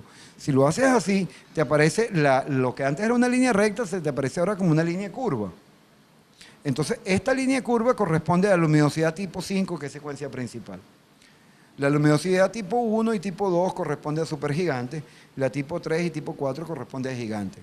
Si ahora lo colocas en una escala más científica, haces esta misma escala en un papel semilogarítmico, entonces, claro, esta curva se te transforma en una recta y entonces por la pendiente de la recta puedes evaluar, dado su temperatura, puedes sacar su luminosidad y a la inversa, para los distintos tipos de luminosidad. Bueno, fíjense, era lo que les comentaba antes, de la ley de Stefan-Boltzmann, la luminosidad dividida entre la cuarta potencia de la temperatura es proporcional al radio al cuadrado. Si la luminosidad es grande y la temperatura es muy pequeña, por ejemplo, la estrella es de color rojo, R necesariamente es muy grande. Y entonces nos ubicamos aquí, que es la región roja, de la supergigante roja. Si L es grande y T es grande, R necesariamente es muy pequeña. Para que la temperatura sea grande, tiene que ser de color blanca la estrella, azul a blanco. Entonces tenemos las enanas blancas y estamos ubicadas en esta región del este. En los casos intermedios tenemos la secuencia principal. ¿Sí? De esa forma, en un diagrama HR nos permite entonces clasificar las estrellas que tienen tipos espectrales de O, A y F, pero tienen luminosidades muy bajas, son estrellas enanas blancas. Las mismas estrellas O, B, A, F, ¿ok?, con luminosidades muy grandes serán gigantes azules. Las estrellas con tipo espectral M o K y luminosidades bajas serán enanas café. Las estrellas de tipo M con luminosidades muy grandes, ¿sí?, tendrán que ser gigantes rojas. Simplemente utilizando la ley de Stefan-Boltzmann, por lo que les acabo de comentar, este cociente. Si este cociente es grande, el radio es muy grande, y si el cociente es muy pequeño, el radio será muy pequeño. De tal manera que esta clasificación permite en principio estimar cualitativamente, grosso modo de hablar, las características principales de luminosidad, temperatura y radio de las estrellas. Bien, los tipos espectrales se pueden ver con mucho más detalle. ¿Sí? Fíjense que ahí las luminosidades, hay subtipos. Ahora esto se puede hacer con mucha más precisión cuando tienes una estadística de un número más grande de estrellas. Entonces, yo les hablé de luminosidad tipo 1, tipo 2. ¿Sí? Ustedes conseguirán en los papers que a veces entonces la gente dice, ah, no, pero en estricto senso hay una luminosidad que se distribuye aquí, hay otra que se distribuye más abajo. Si esta era la tipo 1 y esta era la tipo 2, esta del medio, ¿cómo le llamo? Ah, bueno, esta será tipo 1A y esta será 1 tipo B. Y esta de aquí abajo de las enanas, porque yo había hablado del 1 al 5, ¿se acuerdan? Pero ahora resulta que las enanas blancas estaban por aquí abajo, entonces ¿qué luminosidad le llamamos a esa? Bueno, si esta era 5 y la de aquí era 6, pues a esta no me queda más remedio que llamarle 7. Y si se descubren otras estrellas con otro tipo de relación por aquí abajo, pues le llamaremos 8 o 9. ¿Y qué pasa si inventamos una estadística que nos dé por aquí por el medio? Bueno, pues le llamaremos si este es 6 y este es 7, y ya usamos esos nombres, le llamaremos 7B y sucesivamente. Por supuesto, estos son diagramas clasificatorios, no siempre bien establecidos, ni bien explicados o bien divulgados, pero se basan en lo que estoy diciendo de una estadística. Si ustedes ven en la estadística para varios centenares de estrellas, la mayoría de las estrellas, como ustedes ven, se ubican sobre la secuencia principal. Esta es una estadística que tiene alrededor de 10.000 estrellas. El grueso está en la secuencia principal y cerca, un 10% estará en la fase de gigantes y menos del 1% está en la parte de supergigantes y en la parte de enanas blancas. Esa es por una estadística de los datos de las primeras 10.000 estrellas del satélite Hipparcos. Claro, conocida la luminosidad y tipo espectral podemos inferir la masa. ¿Por qué? Porque para algunas estrellas que les conozco su luminosidad y su tipo espectral, comienzo a graficar y que les conozco la masa de alguna manera, conocemos la masa, ya vamos a ver cuál es, ¿ok? Entonces grafico las masas en función de la luminosidad y me doy cuenta que las estrellas quedan mayormente en una línea recta, con los problemas estadísticos que esto involucra. Como ustedes se dan cuenta, hay algunas que se salen de la gráfica. Esta línea no necesariamente es recta, pero en fin, si se hace eso para un conjunto de estrellas, entonces uno dice, bueno, entonces para las estrellas, la luminosidad va como la masa elevada a la 3.5 potencia. Saco una ley estadística, una ley entre comillas, es una aproximación. Esto permite inferir la masa de una estrella conocida su luminosidad y el tipo de luminosidad. Por ejemplo, en el caso del Sol, ¿sí? Hacemos para las estrellas de secuencia principal, se ponen las masas en función de la luminosidad y da una línea de secuencia principal bastante bonita. Que esa línea es justamente que la luminosidad va como a la masa de la 3.5. Por eso yo decía al comienzo de las láminas de esta clase que, conocida la luminosidad, podíamos inferir la masa. Por supuesto que es una inferencia basada en un procedimiento estadístico. De la misma manera como podemos saber que si tenemos un elefante, su masa es en tonelada, y que si tenemos una hormiga, su masa es en gramos. Es evidente que no todos los elefantes pesan 1 tonelada, es posible que hayan elefantes raquíticos y es posible que hayan elefantes obesos y que tengan entonces una escala que se sale, como se salen estas estrellas, de la media. Pero es así como funciona la ciencia, por un proceso de inferencia en el cual dedujimos leyes globales a partir de casos particulares. Tan simple porque la ciencia es inductiva, generalizamos leyes para todo, ¿sí? Entonces, es evidente que esa es la forma de hacerlo. Ahora, ¿cómo podemos medir la masa directamente? En algunas pocas estrellas, en las estrellas que llamamos estrellas binarias. Por ejemplo, se sabe que la estrella Sirio A y Sirio es una estrella doble, se ha podido ver por un telescopio. El primero que la detectó fue Bessel en el siglo XVIII, en el siglo XIX, como ustedes recuerdan. La primera estrella doble la mide Bessel y se da cuenta que Sirio A tiene una compañera que la detecta en el telescopio. Esto se ve como, creo que casi magnitud 14. Y entonces él logra ver estas estrellas y de hecho por eso las primeras medidas que se tienen de Sirio A y Sirio B creo que es de finales de 1800. Esta curva se conoce bastante bien.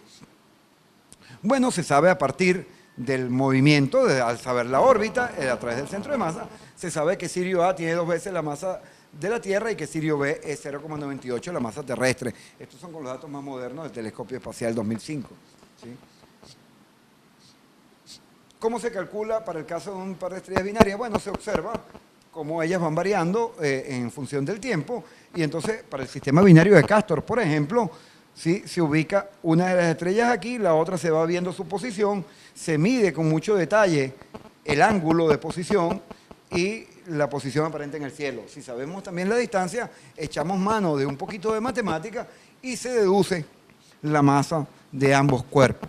Vamos a verlo en detalle. El centro de masa tiene que ser la masa de cada estrella multiplicada por sus respectivos radios, ¿sí? De tal manera que la posición, si yo me fijo en el centro de masa, a este vector R, resulta la suma de estos dos vectores RA y RB, con lo cual obtengo RB. Me coloco el sistema de referencia en el centro de masa, con lo cual este R centro de masa vale 0, ¿sí? Al colocar el centro de masa igual a 0, entonces MA por RA es exactamente igual a MB por RB, pero con un signo negativo, ¿sí? Sustituyo, por ejemplo, sustituyo cualquiera de estas acá, por ejemplo, y obtengo que MA es MB por R menos RA.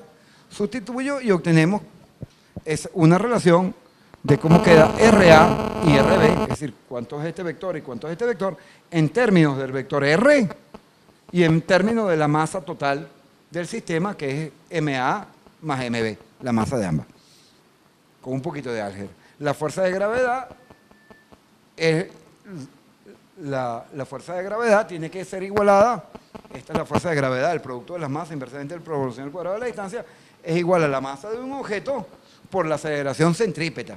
Y también es igual a, en lugar de poner aceleración centrípeta, pongo 4π al cuadrado por el cuadrado del período, ¿sí? Donde B es la velocidad de A y P es el período orbital, el tiempo que tarda en dar la vuelta. Como ya deduje cuántos años tardó en hacer este pedazo, puedo inferir cuánto es el pedazo completo, suponiendo una órbita circular, por ejemplo, y entonces tengo el período, sustituyo, utilizo, esto es justamente la tercera ley de Kepler, pude haber omitido todo esto y haber planteado la ley de Kepler, pero por completitud quise mostrarlo aquí en la lámina. Entonces, midiendo el período, midiendo R, ¿sí? Obtengo la masa del sistema. Si las dos estrellas son iguales, pues la masa de cada estrella será la mitad de cada una y ya está. Y si no, ¿verdad? Sabiendo los tipos espectrales, puedo deducir la masa de la otra. Y esa es la forma como se hace, ¿sí? Y eso me da una medida directa de las masas. Bueno, eso se hace para algunas estrellas. Hay otra forma de hacerlo, que es más precisa. La forma de hacerlo es que en algunas estrellas logro ver cuando una estrella pasa delante de la otra. Y eso se llaman estrellas binarias eclipsantes. Entonces las estrellas binarias eclipsantes, fíjense, cuando hago la curva de luz, es decir, del brillo, cuando estoy viendo cuando la estrella pasa, cuando estoy viendo esta estrella y esta, estoy viendo las dos, la luz me tiene que dar la suma de ambas. Cuando esta estrella pasa detrás de la del disco amarillo, pues entonces a medida que va entrando en el disco se va eclipsando y la luminosidad va cayendo. Cuando esta estrella está detrás de la del disco amarillo, solamente veo la luminosidad del disco amarillo. Entonces me da aquí. Comienza a emerger por atrás y comienza la luminosidad incrementando. Ahora veo las dos estrellas y me voy de aquí arriba. Es fácil darse cuenta que esta escala de tiempo es justamente el radio de la estrella pequeña, que esta escala de tiempo es justamente el radio de la estrella grande, y puedo medir entonces los radios de las estrellas, los radios aparentes. Conocida la distancia, conozco los radios reales. Aquí tienen algunos ejemplos típicos para varias estrellas, y la cosa se complica porque las estrellas no tienen por qué estar una pasando frente a otra exactamente ortogonal a la línea de visión. Entonces, bueno, puede pasar que la órbita esté inclinada y entonces te cambia un poquito la curva de luz. Puede pasar que las estrellas no sean esféricas y entonces la curva de luz te cambia un poquito. Puede pasar que la órbita esté inclinada o que esta estrella sea más caliente que la otra y en lugar de, cuando pasa más o menos cerca, ilumina a la otra estrella y entonces hay que tomar en cuenta el reflejo. Y entonces te dan unas curvas de luz que cambian un poquito, ¿no? Entonces hay que jugar con todos esos parámetros. Bueno, en el caso de binarias eclipsantes, se puede calcular con mucha facilidad. Si el plano de la órbita no es 90 grados respecto a la visual, ¿cómo se hace? Bueno, se complica la matemática, pero la geometría se resuelve y entonces hay que tomar en cuenta la línea de ábside, el ángulo de fase, el plano del cielo, y se pueden calcular, yo puse aquí la expresión completa, donde la matemática se complica en términos de los ángulos, pero como todos esos ángulos son medibles, se puede calcular. Y hoy en día, ¿cómo se hace? ¿Se hace con todo ese farraco de matemática? No, se hacen unos simuladores que incorporan todas esas fórmulas y que los pueden encontrar directamente aquí. Y de hecho es un ejercicio, realiza la curva de un sistema binario cuyos cocientes de masa es 6, cuyos cocientes de radio es 2 y un ángulo de inclinación respecto al grado de 30 grados respecto a visual. Suponga que las estrellas están separadas solo 10 radios solares, usted se mete en esta página web, coloca esos datos, tiene un simulador y le construye la curva de luz. Y usted puede jugar todo el rato que quiera, cambiando los parámetros y produciendo distintas curvas de luz. ¿Y cómo se hace hoy en día? Usted agarra una variable eclipsante, le mide la curva de luz y comienza a jugar moviendo los parámetros hasta que le dé uno que se le parezca a su curva de luz. Y cuando le dé uno que se le parezca a su curva de luz, ya usted tiene las masas y los radios. Eso equivale, por supuesto, Permítanme regresar un momentico a la lámina anterior. Eso equivale a resolver matemáticamente este sistema. ¿Ok? Esto ya no se hace. Esto se hace así en la década de los años 50, cuando no habían ordenadores, a través, por ejemplo, de la obra clásica de Copal, Closed Binary System, que es un libro con una matemática realmente muy fuerte, porque casi siempre hay que resolver esto vía funciones de Bessel y polinomios de Legendre, y es muy complicada la matemática, pero hoy en día esos sistemas están optimizados, y aquí ustedes pueden ver, por ejemplo, estos son una captura de pantalla de estos simuladores que funcionan muy bien y permiten recrear esas curvas con bastante precisión.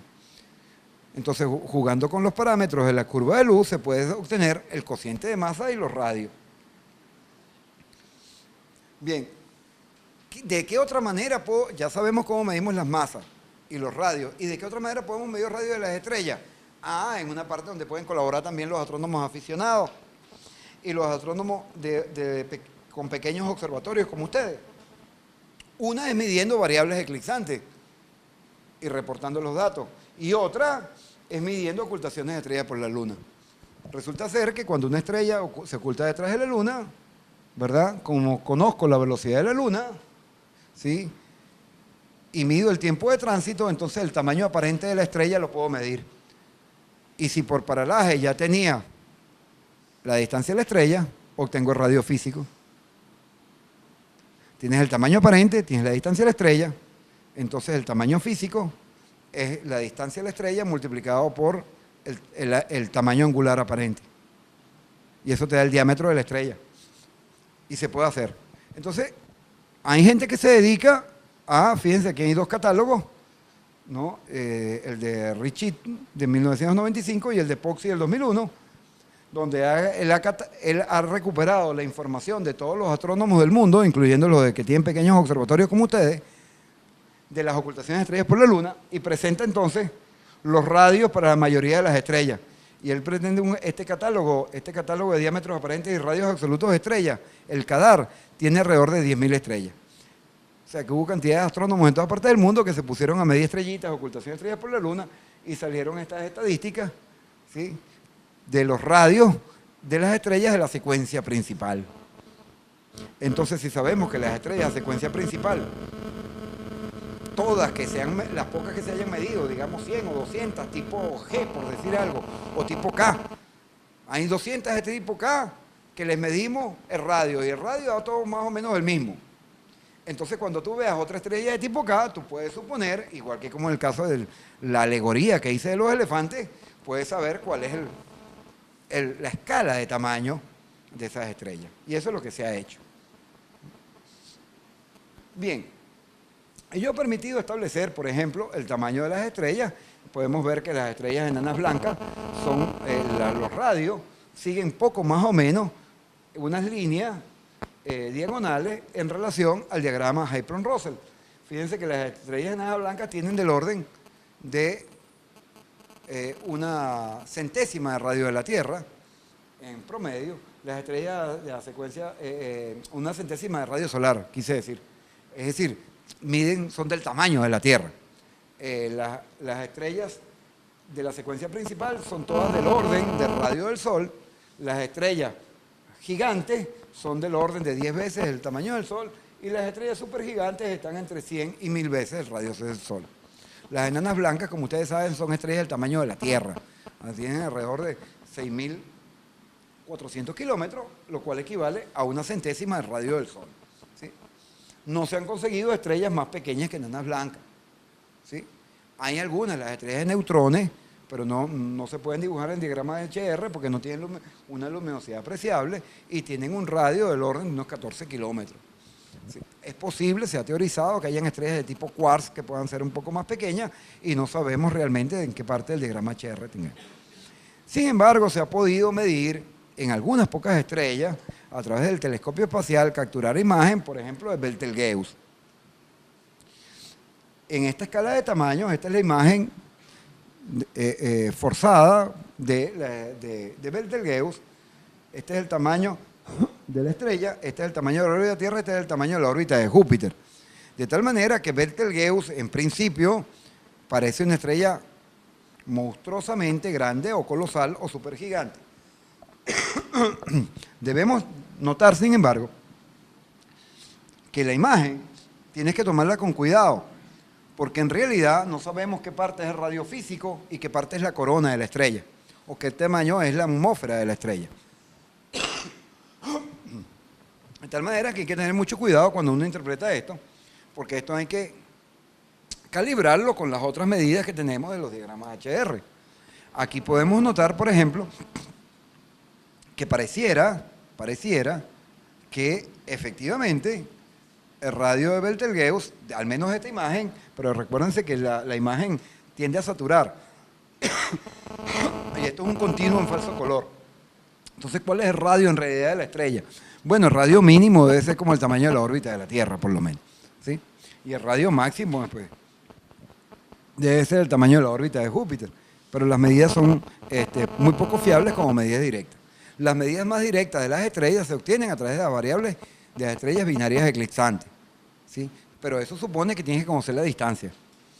Bien, entonces vamos a tratar de entender un poco cómo funcionan las estrellas a través de un modelo estelar simple. Hemos dicho de la clase del Sol que en el interior se genera la presión debida a la temperatura y la radiación, porque en el interior de la estrella hay fuerzas nucleares. Esas fuerzas nucleares generan calor. Ese calor genera una presión hacia afuera. Además, emite radiación y la radiación que emite ejerce una presión hacia afuera. Entonces, como hay una presión hacia afuera, ¿sí?, esa presión tendería a hacer que el núcleo de la estrella explotara. Sin embargo, está balanceada por la fuerza de gravedad que ejerce una fuerza hacia adentro. Un primer modelo estelar es suponer que como la estrella no la vemos que se implote ni que se explote, mientras no implote y no explote, ambas fuerzas están equilibradas. Ahora, ese es un equilibrio muy simple. En ese equilibrio se ha despreciado la rotación, en ese equilibrio se ha despreciado campos eléctricos o campos magnéticos, efectos convectivos, movimientos de masas en el interior de la estrella, efectos gravitacionales de los planetas o otras estrellas alrededor. Nada de eso se toma en cuenta. En este primer modelo sencillo se habla entonces de equilibrio hidrostático.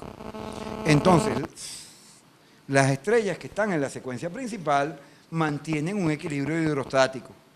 Mientras prevalezca la fusión nuclear a ritmo suficiente, la estrella permanecerá en la secuencia principal y hablaremos de equilibrio hidrostático. Y viene la pregunta, ¿y qué pasa cuando agota su combustible nuclear?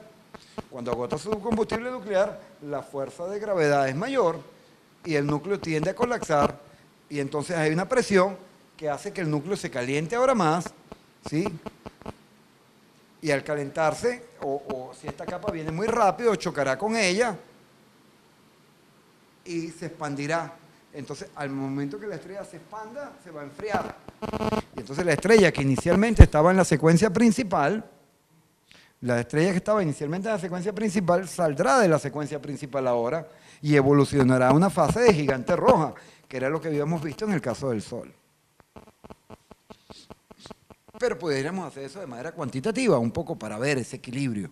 Vamos a verlo sin ánimo de complicar la matemática. No me interesan los detalles de matemática para nuestra audiencia, que las dejo para que ustedes lo vean con detalle.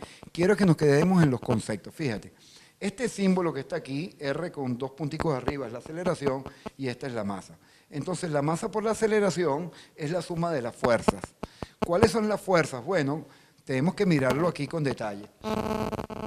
¿Qué fuerzas tengo? Yo tengo una presión por este lado. Si yo agarro una shell, en realidad una capa muy delgada, un diferencial de superficie, voy a agarrar entonces, voy a dibujar un cilindrito, un pedacito muy pequeño. Este cilindrito tiene área de S.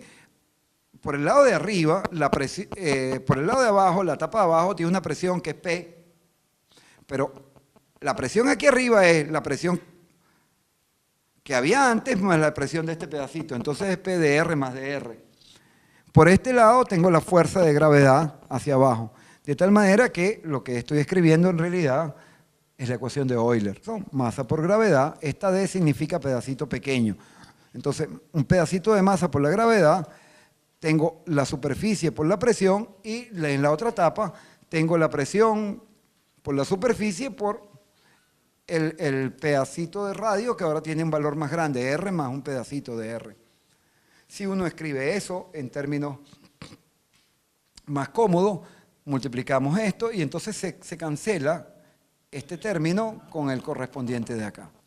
¿Sí? Utilizando el hecho que la masa es en realidad la densidad por el área y por la longitud, la D de nuevo significa diferencial, ¿sí?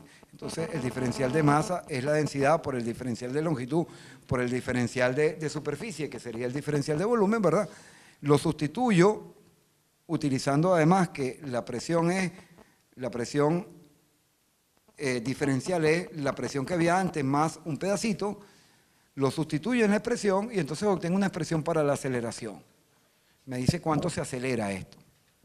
En principio, en el equilibrio, la fuerza de gravedad dijimos que estaba equilibrada con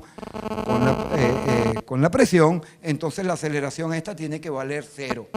Y bueno, no importan estos detalles, lo que quiero que notes es que si esto vale 0, estas dos cantidades son iguales. Si esas dos cantidades son iguales, lo que estoy diciendo es que la variación de la presión con respecto al radio es exactamente igual a la fuerza de gravedad respecto al volumen. Uno puede cambiar entonces los diferenciales de masa en función de los diferenciales de radio, utilizando un concepto que estudiamos en los primeros cursos de análisis que se llama la regla de la cadena, y entonces podemos entonces reescribir la derivada respecto al radio o la variación de la presión respecto al radio, ponerla en función de cómo varía la presión en función de la masa. Si hago eso, entonces obtengo, claro, como de R a dm es 4πr cuadrado por ρ, cuando lo sustituyo me va a quedar un R a la cuarta. ¿Y esto qué dice? Bueno, que la presión varía respecto a la masa como en razón inversa de la cuarta potencia del radio. Entonces, pequeños cambios en el radio me dan cambios muy grandes en la presión porque va como R a la cuarta. Fenomenológicamente, que es lo que me interesa, lo que estamos diciendo es que la fuerza de gravedad empuja hacia adentro y la presión empuja hacia afuera. ¿Sí? Si la gravedad es mayor que la presión, si la fuerza que está adentro es más grande que la presión, entonces el objeto se va a contraer. Si la gravedad es menor que la presión, entonces el objeto se va a expander. Si las dos cosas son iguales, entonces se mantendrá en equilibrio, que es lo que se llama el equilibrio. Ahora, ese es el equilibrio con el cual se estudian todos los diagramas evolutivos de las estrellas. Pero observa qué cosas metimos aquí. Dijimos de entrada que solamente eran importantes la fuerza de gravedad de la estrella y las reacciones nucleares en su interior. Todo lo demás no lo consideré. De tal manera que así está hecha toda la astrofísica estelar. Si usted, entonces, si pongo un campo magnético importante, si usted pone un campo magnético importante, usted tiene que rehacer todas las cuentas, porque eso usted no lo consideró aquí. Si usted pone dos estrellas muy pegadas, donde una cae masa sobre la otra, eso no estaba metido aquí. Entonces ya no vale ninguna de esta discusión y no vale ninguna de las conclusiones que sacamos antes, porque todas las conclusiones que sacamos antes era para la secuencia principal. Y entonces toda la secuencia principal supone equilibrio hidrostático. Entonces si usted cambia cualquiera de esas cosas, está cambiando la física estelar y entonces ya no valen esas conclusiones. Entonces si alguien le teoriza a usted que la estrella signo X1, donde hay una máquina colosal que está cayendo materia sobre lo que creemos que es una estrella de menos masa, mire, ya no sé lo que pasa ahí. Ya ahí las cosas son modelo dependientes. ¿Por qué? Porque en esos casos tú vas a tener emisión de rayos X, vas a tener campos magnéticos, vas a tener estrellas rotando. Entonces cuando la estrella está rotando y si gira muy rápido, entonces ya no es tan sencilla las ecuaciones que yo escribí allá. Porque usted va a tener en cuenta ahora la rotación que no está metida ahí. No está metida en esas ecuaciones. Ni el intercambio de materia. Y entonces ahí ya las cosas cambian y ya no se pueden sacar conclusiones o se extraer conclusiones tan fácilmente. ¿Y qué significa eso? Que como no vale el equilibrio hidrostático, no valen las conclusiones de que si yo conozco la luminosidad, sé la masa de la estrella, o si sé la masa de la estrella, conozco la distancia, ya nada de eso vale. Y entonces en objetos tan extraños como signos X1, como Escorpio no sé cuál, el centro de nuestra galaxia, el cúmulo de estrellas de no sé cuál, donde hay procesos dinámicos. Entonces, oye, ya no tienes medidas directas de la distancia, ni de los tamaños, ni de los radios. Entonces, todas esas cosas van a quedar modelo dependientes. Bien, estábamos hablando ahora, ya conocido esto, nos damos cuenta de lo siguiente. Permítanme regresar. ¿Qué pasa si una estrella por momentos se contrae o se expande? Si por momentos se contrae o se expande, va a cambiar su brillo. ¿Por qué? Porque está cambiando su radio y ya vimos de las primeras ecuaciones que la luminosidad dependía del radio. Si la estrella se contrae o se expande, cambia el radio, y si cambia el radio, cambia la luminosidad. Y si cambia la luminosidad, la vamos a ver más brillante o menos brillante, cambia su magnitud aparente. Bien. Bueno, entonces eso ocurre, y esas estrellas cuyas cambian de luminosidad aparente se llaman estrellas variables. Hay muchos tipos de estrellas variables y este es un diagrama bastante completo. Es el más completo que conseguí por allí. Entonces podemos catalogar en dos grandes tipos. Las que son intrínsecas y las que son extrínsecas. Las variables intrínsecas hay de dos tipos. Las que pulsan, que se llaman estrellas pulsantes, y las que eructan, que también se conocen como variables cataclísmicas. Digamos de otra manera, que el brillo varía de manera regular o que varía de manera irregular. Por otro lado, las extrínsecas son las que cambian su brillo no por ellas mismas, sino por interacción con otros objetos. Entonces tiene las estrellas binarias eclipsantes, que pueden cambiar su brillo porque intercambian masa con la otra estrella que le eclipsa, o las variables rotantes, porque ellas cuando giran, entonces rotan y entonces se deforman con la rotación. Bien, de las variables intrínsecas, vamos a ver primero las cataclísmicas, que es muy fácil. Tenemos, bueno, las que explotan como supernovas, como novas, las novas recurrentes, las novas enanas, las estrellas simbióticas y las tipo R corona boreal, que son un tipo particular de novas, pero son tan particular que se les puso ese nombre. Y de las estrellas que pulsan, entonces nosotros conocemos, hemos ido a hablar de las dos principales de ellas, las R Iridae y las Cefeidas, pero no son las únicas. Dentro de las variables pulsantes también están las Táuridas y las de largo periodo. Las de largo periodo son todavía un enigma. Aquí pueden contribuir mucho los aficionados y los astrónomos no profesionales o los astrónomos amateurs. ¿Por qué? Porque como es de periodos muy largos, los observatorios grandes normalmente no la siguen. Entonces, si alguien observa una estrella hoy y otro aficionado la toma dentro de 10 años, puede ayudar a entender mejor las estrellas semirregulares y las estrellas tipo Mira. Dentro de las Cefeidas se conocen dos tipos, las clásicas y las tipo W Virginia. Bien, vamos a tratar de empezar por esas últimas. Las estrellas clásicas, Cefeidas clásicas y W Virginia. Los tipos de curva de luz son estas, ¿ves? Cuando uno grafica el periodo en días en función de la luminosidad, obtiene unas relaciones lineales. Que todo va a depender del tipo espectral. Entonces, las que son tipo Cefeidas tienen una relación entre periodo y luminosidad, y las que son tipo W Virginia, con un espectro semejante a la estrella W de la constelación de Virgo, tiene otro periodo y luminosidad. ¿Y eso para qué sirve? Ah, bueno, porque veo una estrella en otra galaxia, digamos en la nube de Magallanes, y le veo una curva de luz así. Oye, pero entonces ya sé que es W Virginia, me voy a tipo W Virginia, le mido el periodo, saco la luminosidad. Tengo la luminosidad en la mano. ¿Sí? Como tengo la luminosidad, lo meto en la formulita aquella, ¿se acuerdan? Y saco la magnitud absoluta. Tengo la magnitud absoluta y mido la magnitud aparente, tengo la distancia. Y así es como se sabe la distancia de las nubes de Magallanes. Y así es como se sabe la distancia de la galaxia Andrómeda. Y así es como Hubble sacó la famosa ley de Hubble. Porque lo hizo así. Él midió estrellas que él sabía que tenían luminosidad tipo Cefeida. O sea que las curvas de luz se parecían a estas. Hay otras estrellas pulsantes que también se han utilizado como marcadores. Por ejemplo, la RR Iridae. ¿Sí? Entonces, Cati Viva, estrellas RR Iridae en nuestra galaxia para tratar de ver cuál es la distancia, por ejemplo, de determinadas zonas de la Vía Láctea. Y se ha conseguido con estrellas de este estilo, ¿no?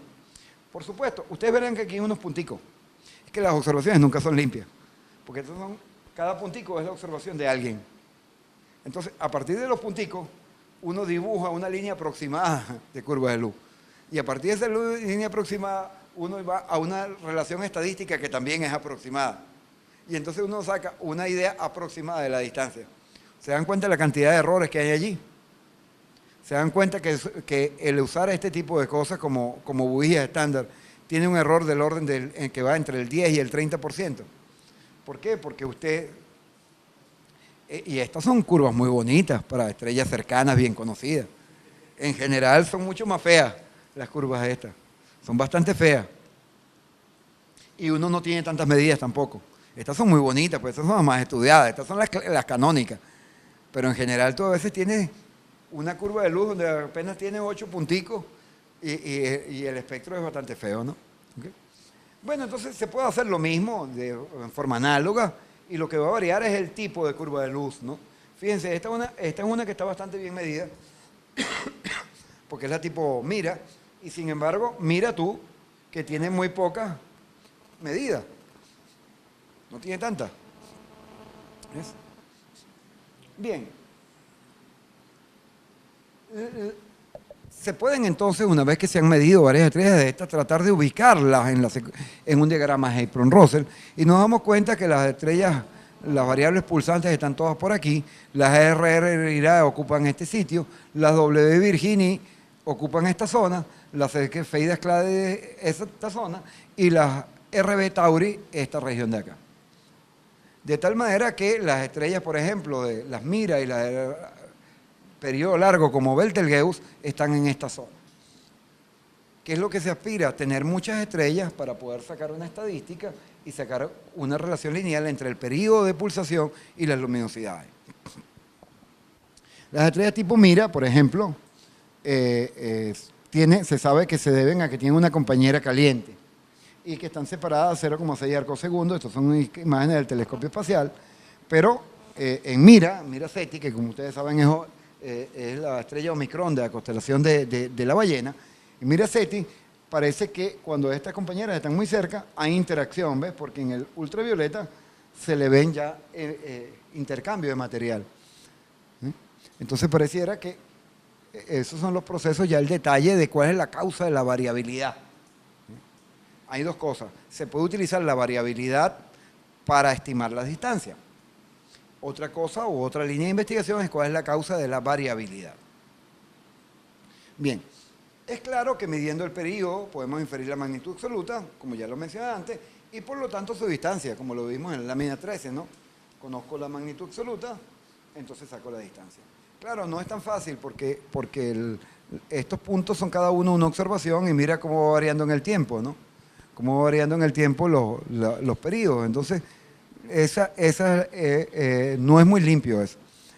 Una forma, por ejemplo, para el caso de las cefeidas clásicas, la relación lineal de las cefeidas clásicas es que la magnitud absoluta se puede aproximar por esta expresión menos 2,8 por el logaritmo del periodo menos una cierta constante aditiva. Se puede hacer lo mismo para las RR.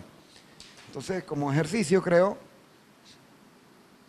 calcule la distancia de I Carina, sabiendo que su magnitud aparente es 3,72 y que su absorción es 0,56, inferido su índice de color, calibramos con otras cefeidas típicas, emplee la curva de luz adjunta y la relación empírica de calibración que les acabo de mencionar, que es la del satélite Hiparco. ¿Okay?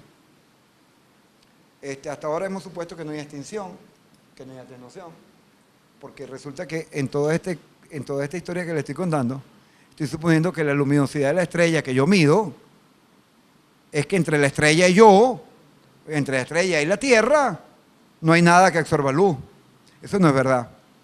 Porque si usted está mirando en dirección del disco de la galaxia, usted está atravesando nubes de polvo. Si usted está mirando en dirección ortogonal al plano de la galaxia, usted no está atravesando nubes de polvo, o por lo menos atraviesa menos. Entonces hay que hacer modelos del medio interestelar, hay que hacer modelos para tratar de poner un coeficiente de extinción. Y entonces, bueno, la cosa se complica porque ahora el logaritmo de distancia va a estar modulado por la atenuación esta, que depende de la extinción. ¿Sí? Y todo eso es modelo dependiente. Ahora ustedes se dan cuenta que como hay mucha imprecisión en todos estos valores y hay muchos supuestos en el camino, las medidas que tú sacas de calibración de la cefeida tienen un error muy grande. ¿Ves? Porque tú sacaste estas relaciones del satélite Hiparco supuesta una cierta atenuación. La medida no es limpia. Inclusive, déjame decirles más, las medidas del satélite Hiparco de paralaje tampoco es limpia, porque eso tiene errores. El telescopio se apunta y el telescopio Hiparco no está fijo en el espacio, él se está moviendo. Entonces, cuando tú te vas a los detalles, los propios errores de paralaje tienen un error cercano al 10%.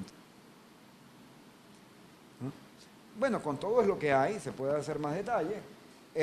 Pudiéramos hablar un poco más con las variables intrínsecas, que son las variables de tipo cataclísmica, las de tipo supernova, pero hay muchos tipos de supernova, ¿sí? Entonces, cuando tú haces la curva de luz para la supernova, depende que hay distintos tipos de supernova.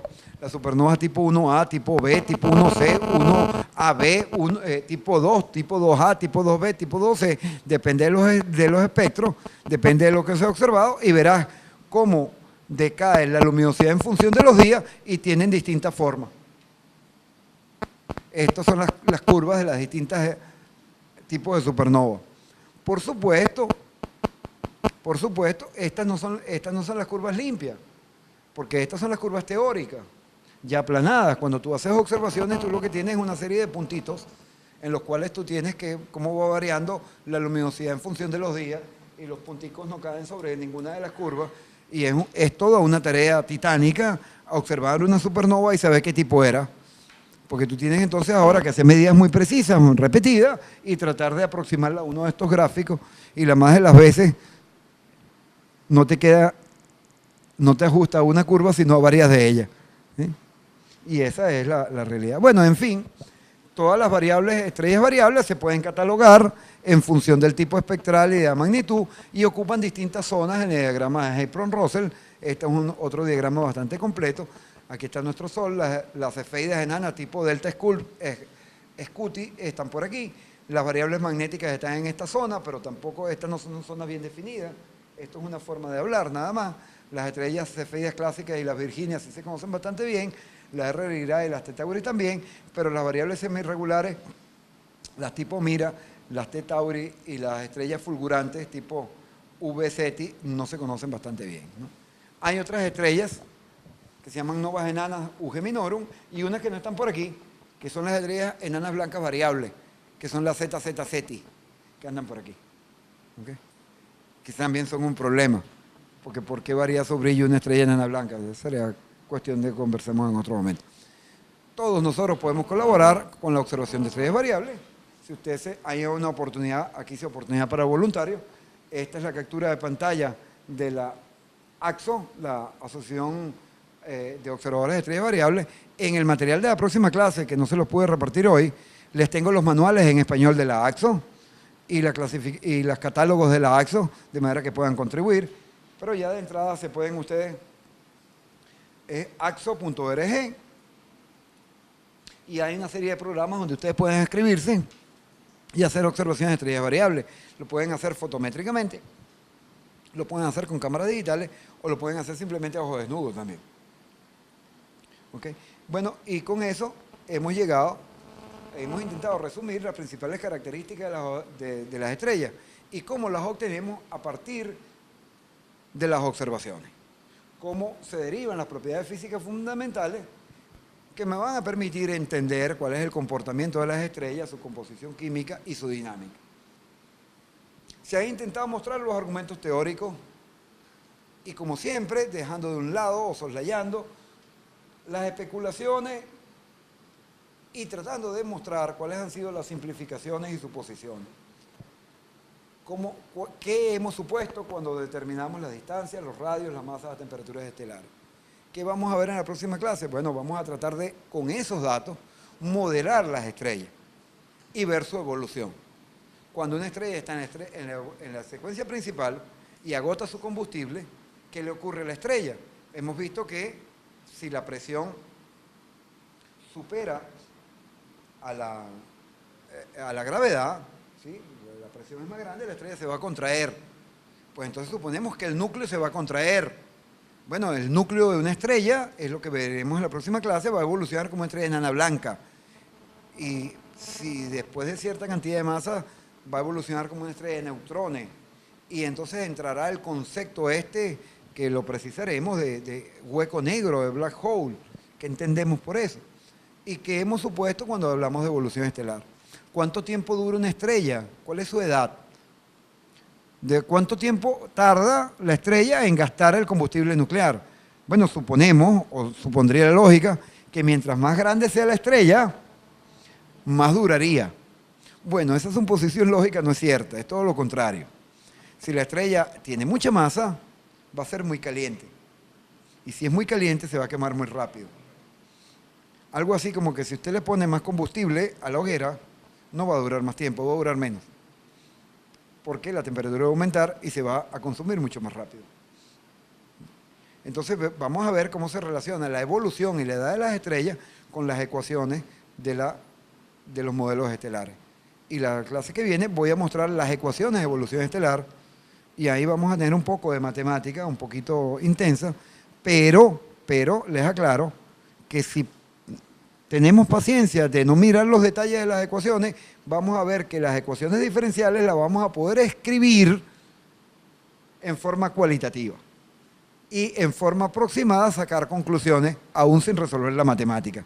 De todas formas, voy a mostrar las ecuaciones para aquellos que les gusta la escalada en el lenguaje matemático, puedan entonces visualizar y manipular los símbolos si así lo desean. Pero no es imperativo para la comprensión de la clase. Por eso es que los invito a que la próxima clase es fundamental, porque va a ser un esfuerzo didáctico y un experimento didáctico, porque no lo he hecho antes para público no especializado, pero creo que va a quedar bastante bien, porque va a quedar bastante sucinto para entender entonces lo que se llaman las trayectorias evolutivas, que ustedes han escuchado antes, que se llaman las famosas trayectorias origíneas de Hayashi, que nos dan las trayectorias evolutivas de las estrellas y cómo se relaciona eso con el nacimiento y la muerte de las estrellas. Bueno, yo creo que es todo por hoy. Quisiera escuchar alguna pregunta o comentario que tengan a bien, aclarar algún concepto adicional. Buenas, profesor. Si puede ir, por favor, a la lámina 41, en la ecuación de Euler para el balance, ¿no? A que hace referencia, tenía una duda, ¿no? Que la segunda ley de Newton aplicada al medio de fluido en la página 41, ¿es posible? Ajá, la ecuación que tiene allá arriba, en primer lugar, usted está planteando la segunda ley de Newton. El término menos G de M es el término de fuerza gravitacional, ¿correcto? Arriba. Es correcto, allá. Pero cuando usted lo pone menos G de M, ese G, que es la aceleración, es la gravedad o el campo gravitacional, puesto que lo multiplica por la masa para obtener la fuerza de gravitación, esa G lo está originando el montón de masa que hay hacia adentro de la estrella. No debería ser G de R, que depende del R donde usted se está colocando, y entonces pasaría a ser variable con R o se mantiene constante. Esta es básicamente la ecuación de Euler del fluido. Fíjate que en el caso del fluido, que es así como uno lo deduce cuando da fluidos, en cualquier curso de fluido tiene que ver con estrella, acuérdate que es G por dm. Sí. Es la masa de lo que está. Claro, pero G de M es la componente de fuerza gravitacional. Entiendo que lo que estás diciendo. Que G pueda depender de R. Claro, en general G depende de R. Okay. En general G depende de R. G minúscula. Digamos, en general esa G es una G que depende de R, porque no tiene por qué ser constante. ¿Cuál es el asunto que estamos suponiendo aquí? Que los desplazamientos son lo suficientemente pequeños para mantener G igual constante. Bien. ¿Pero no tiene consecuencias cuando integra la ecuación? No, no hay consecuencias. La consecuencia viene después, si tú consideras ahora ya cambios violentos acá. Entonces sí, porque ahí la G el profesor Fabián nos está señalando un aspecto interesante. El profesor Fabián refiere, dice, este modelo estelar tiene limitaciones, es lo que él quiere decir. Si yo fuera a estudiar el colapso a grandes distancias, la G que hemos colocado allá G minúscula arriba. Va a depender de la gravedad, del radio en general. Y entonces, si estas distancias se mueven apreciablemente, entonces voy a tener que considerar, ciertamente, pero fíjate que esto es un modelo estelar, sí, para el caso de que estas cosas son pequeñas fluctuaciones para explicar solamente las variables las estrellas variables pulsantes, porque una estrella variable pulsante tipo Cefeida o W Virgini o RR Lyrae, los cambios en los radios son muy pequeños. En una gigante roja, que es como gelatina. Fíjate, estamos hablando de estrellas variables. Este modelo estelar son para explicar estrellas variables. ¿Qué son las estrellas variables? Son estrellas que compactan su radio y se expanden, laten como un corazón. Pero los cambios de esos latidos Son pequeños. son muy pequeños, tan pequeños que cuando tú mides el radio es el mismo. Sin embargo, saca esa deducción del hecho de que tiene una curva de luz que varía en el tiempo y que están aisladas. Entonces tú dices, esos radios son casi infinitesimales. No son infinitesimales, son radios que cambian en decenas de kilómetros, pero son estrellas que tienen millares o millones de kilómetros de diámetro. Entonces, claro, tú desde la Tierra no logras ver el latido, el cambio medido en radio, y en esos casos es válida la aproximación.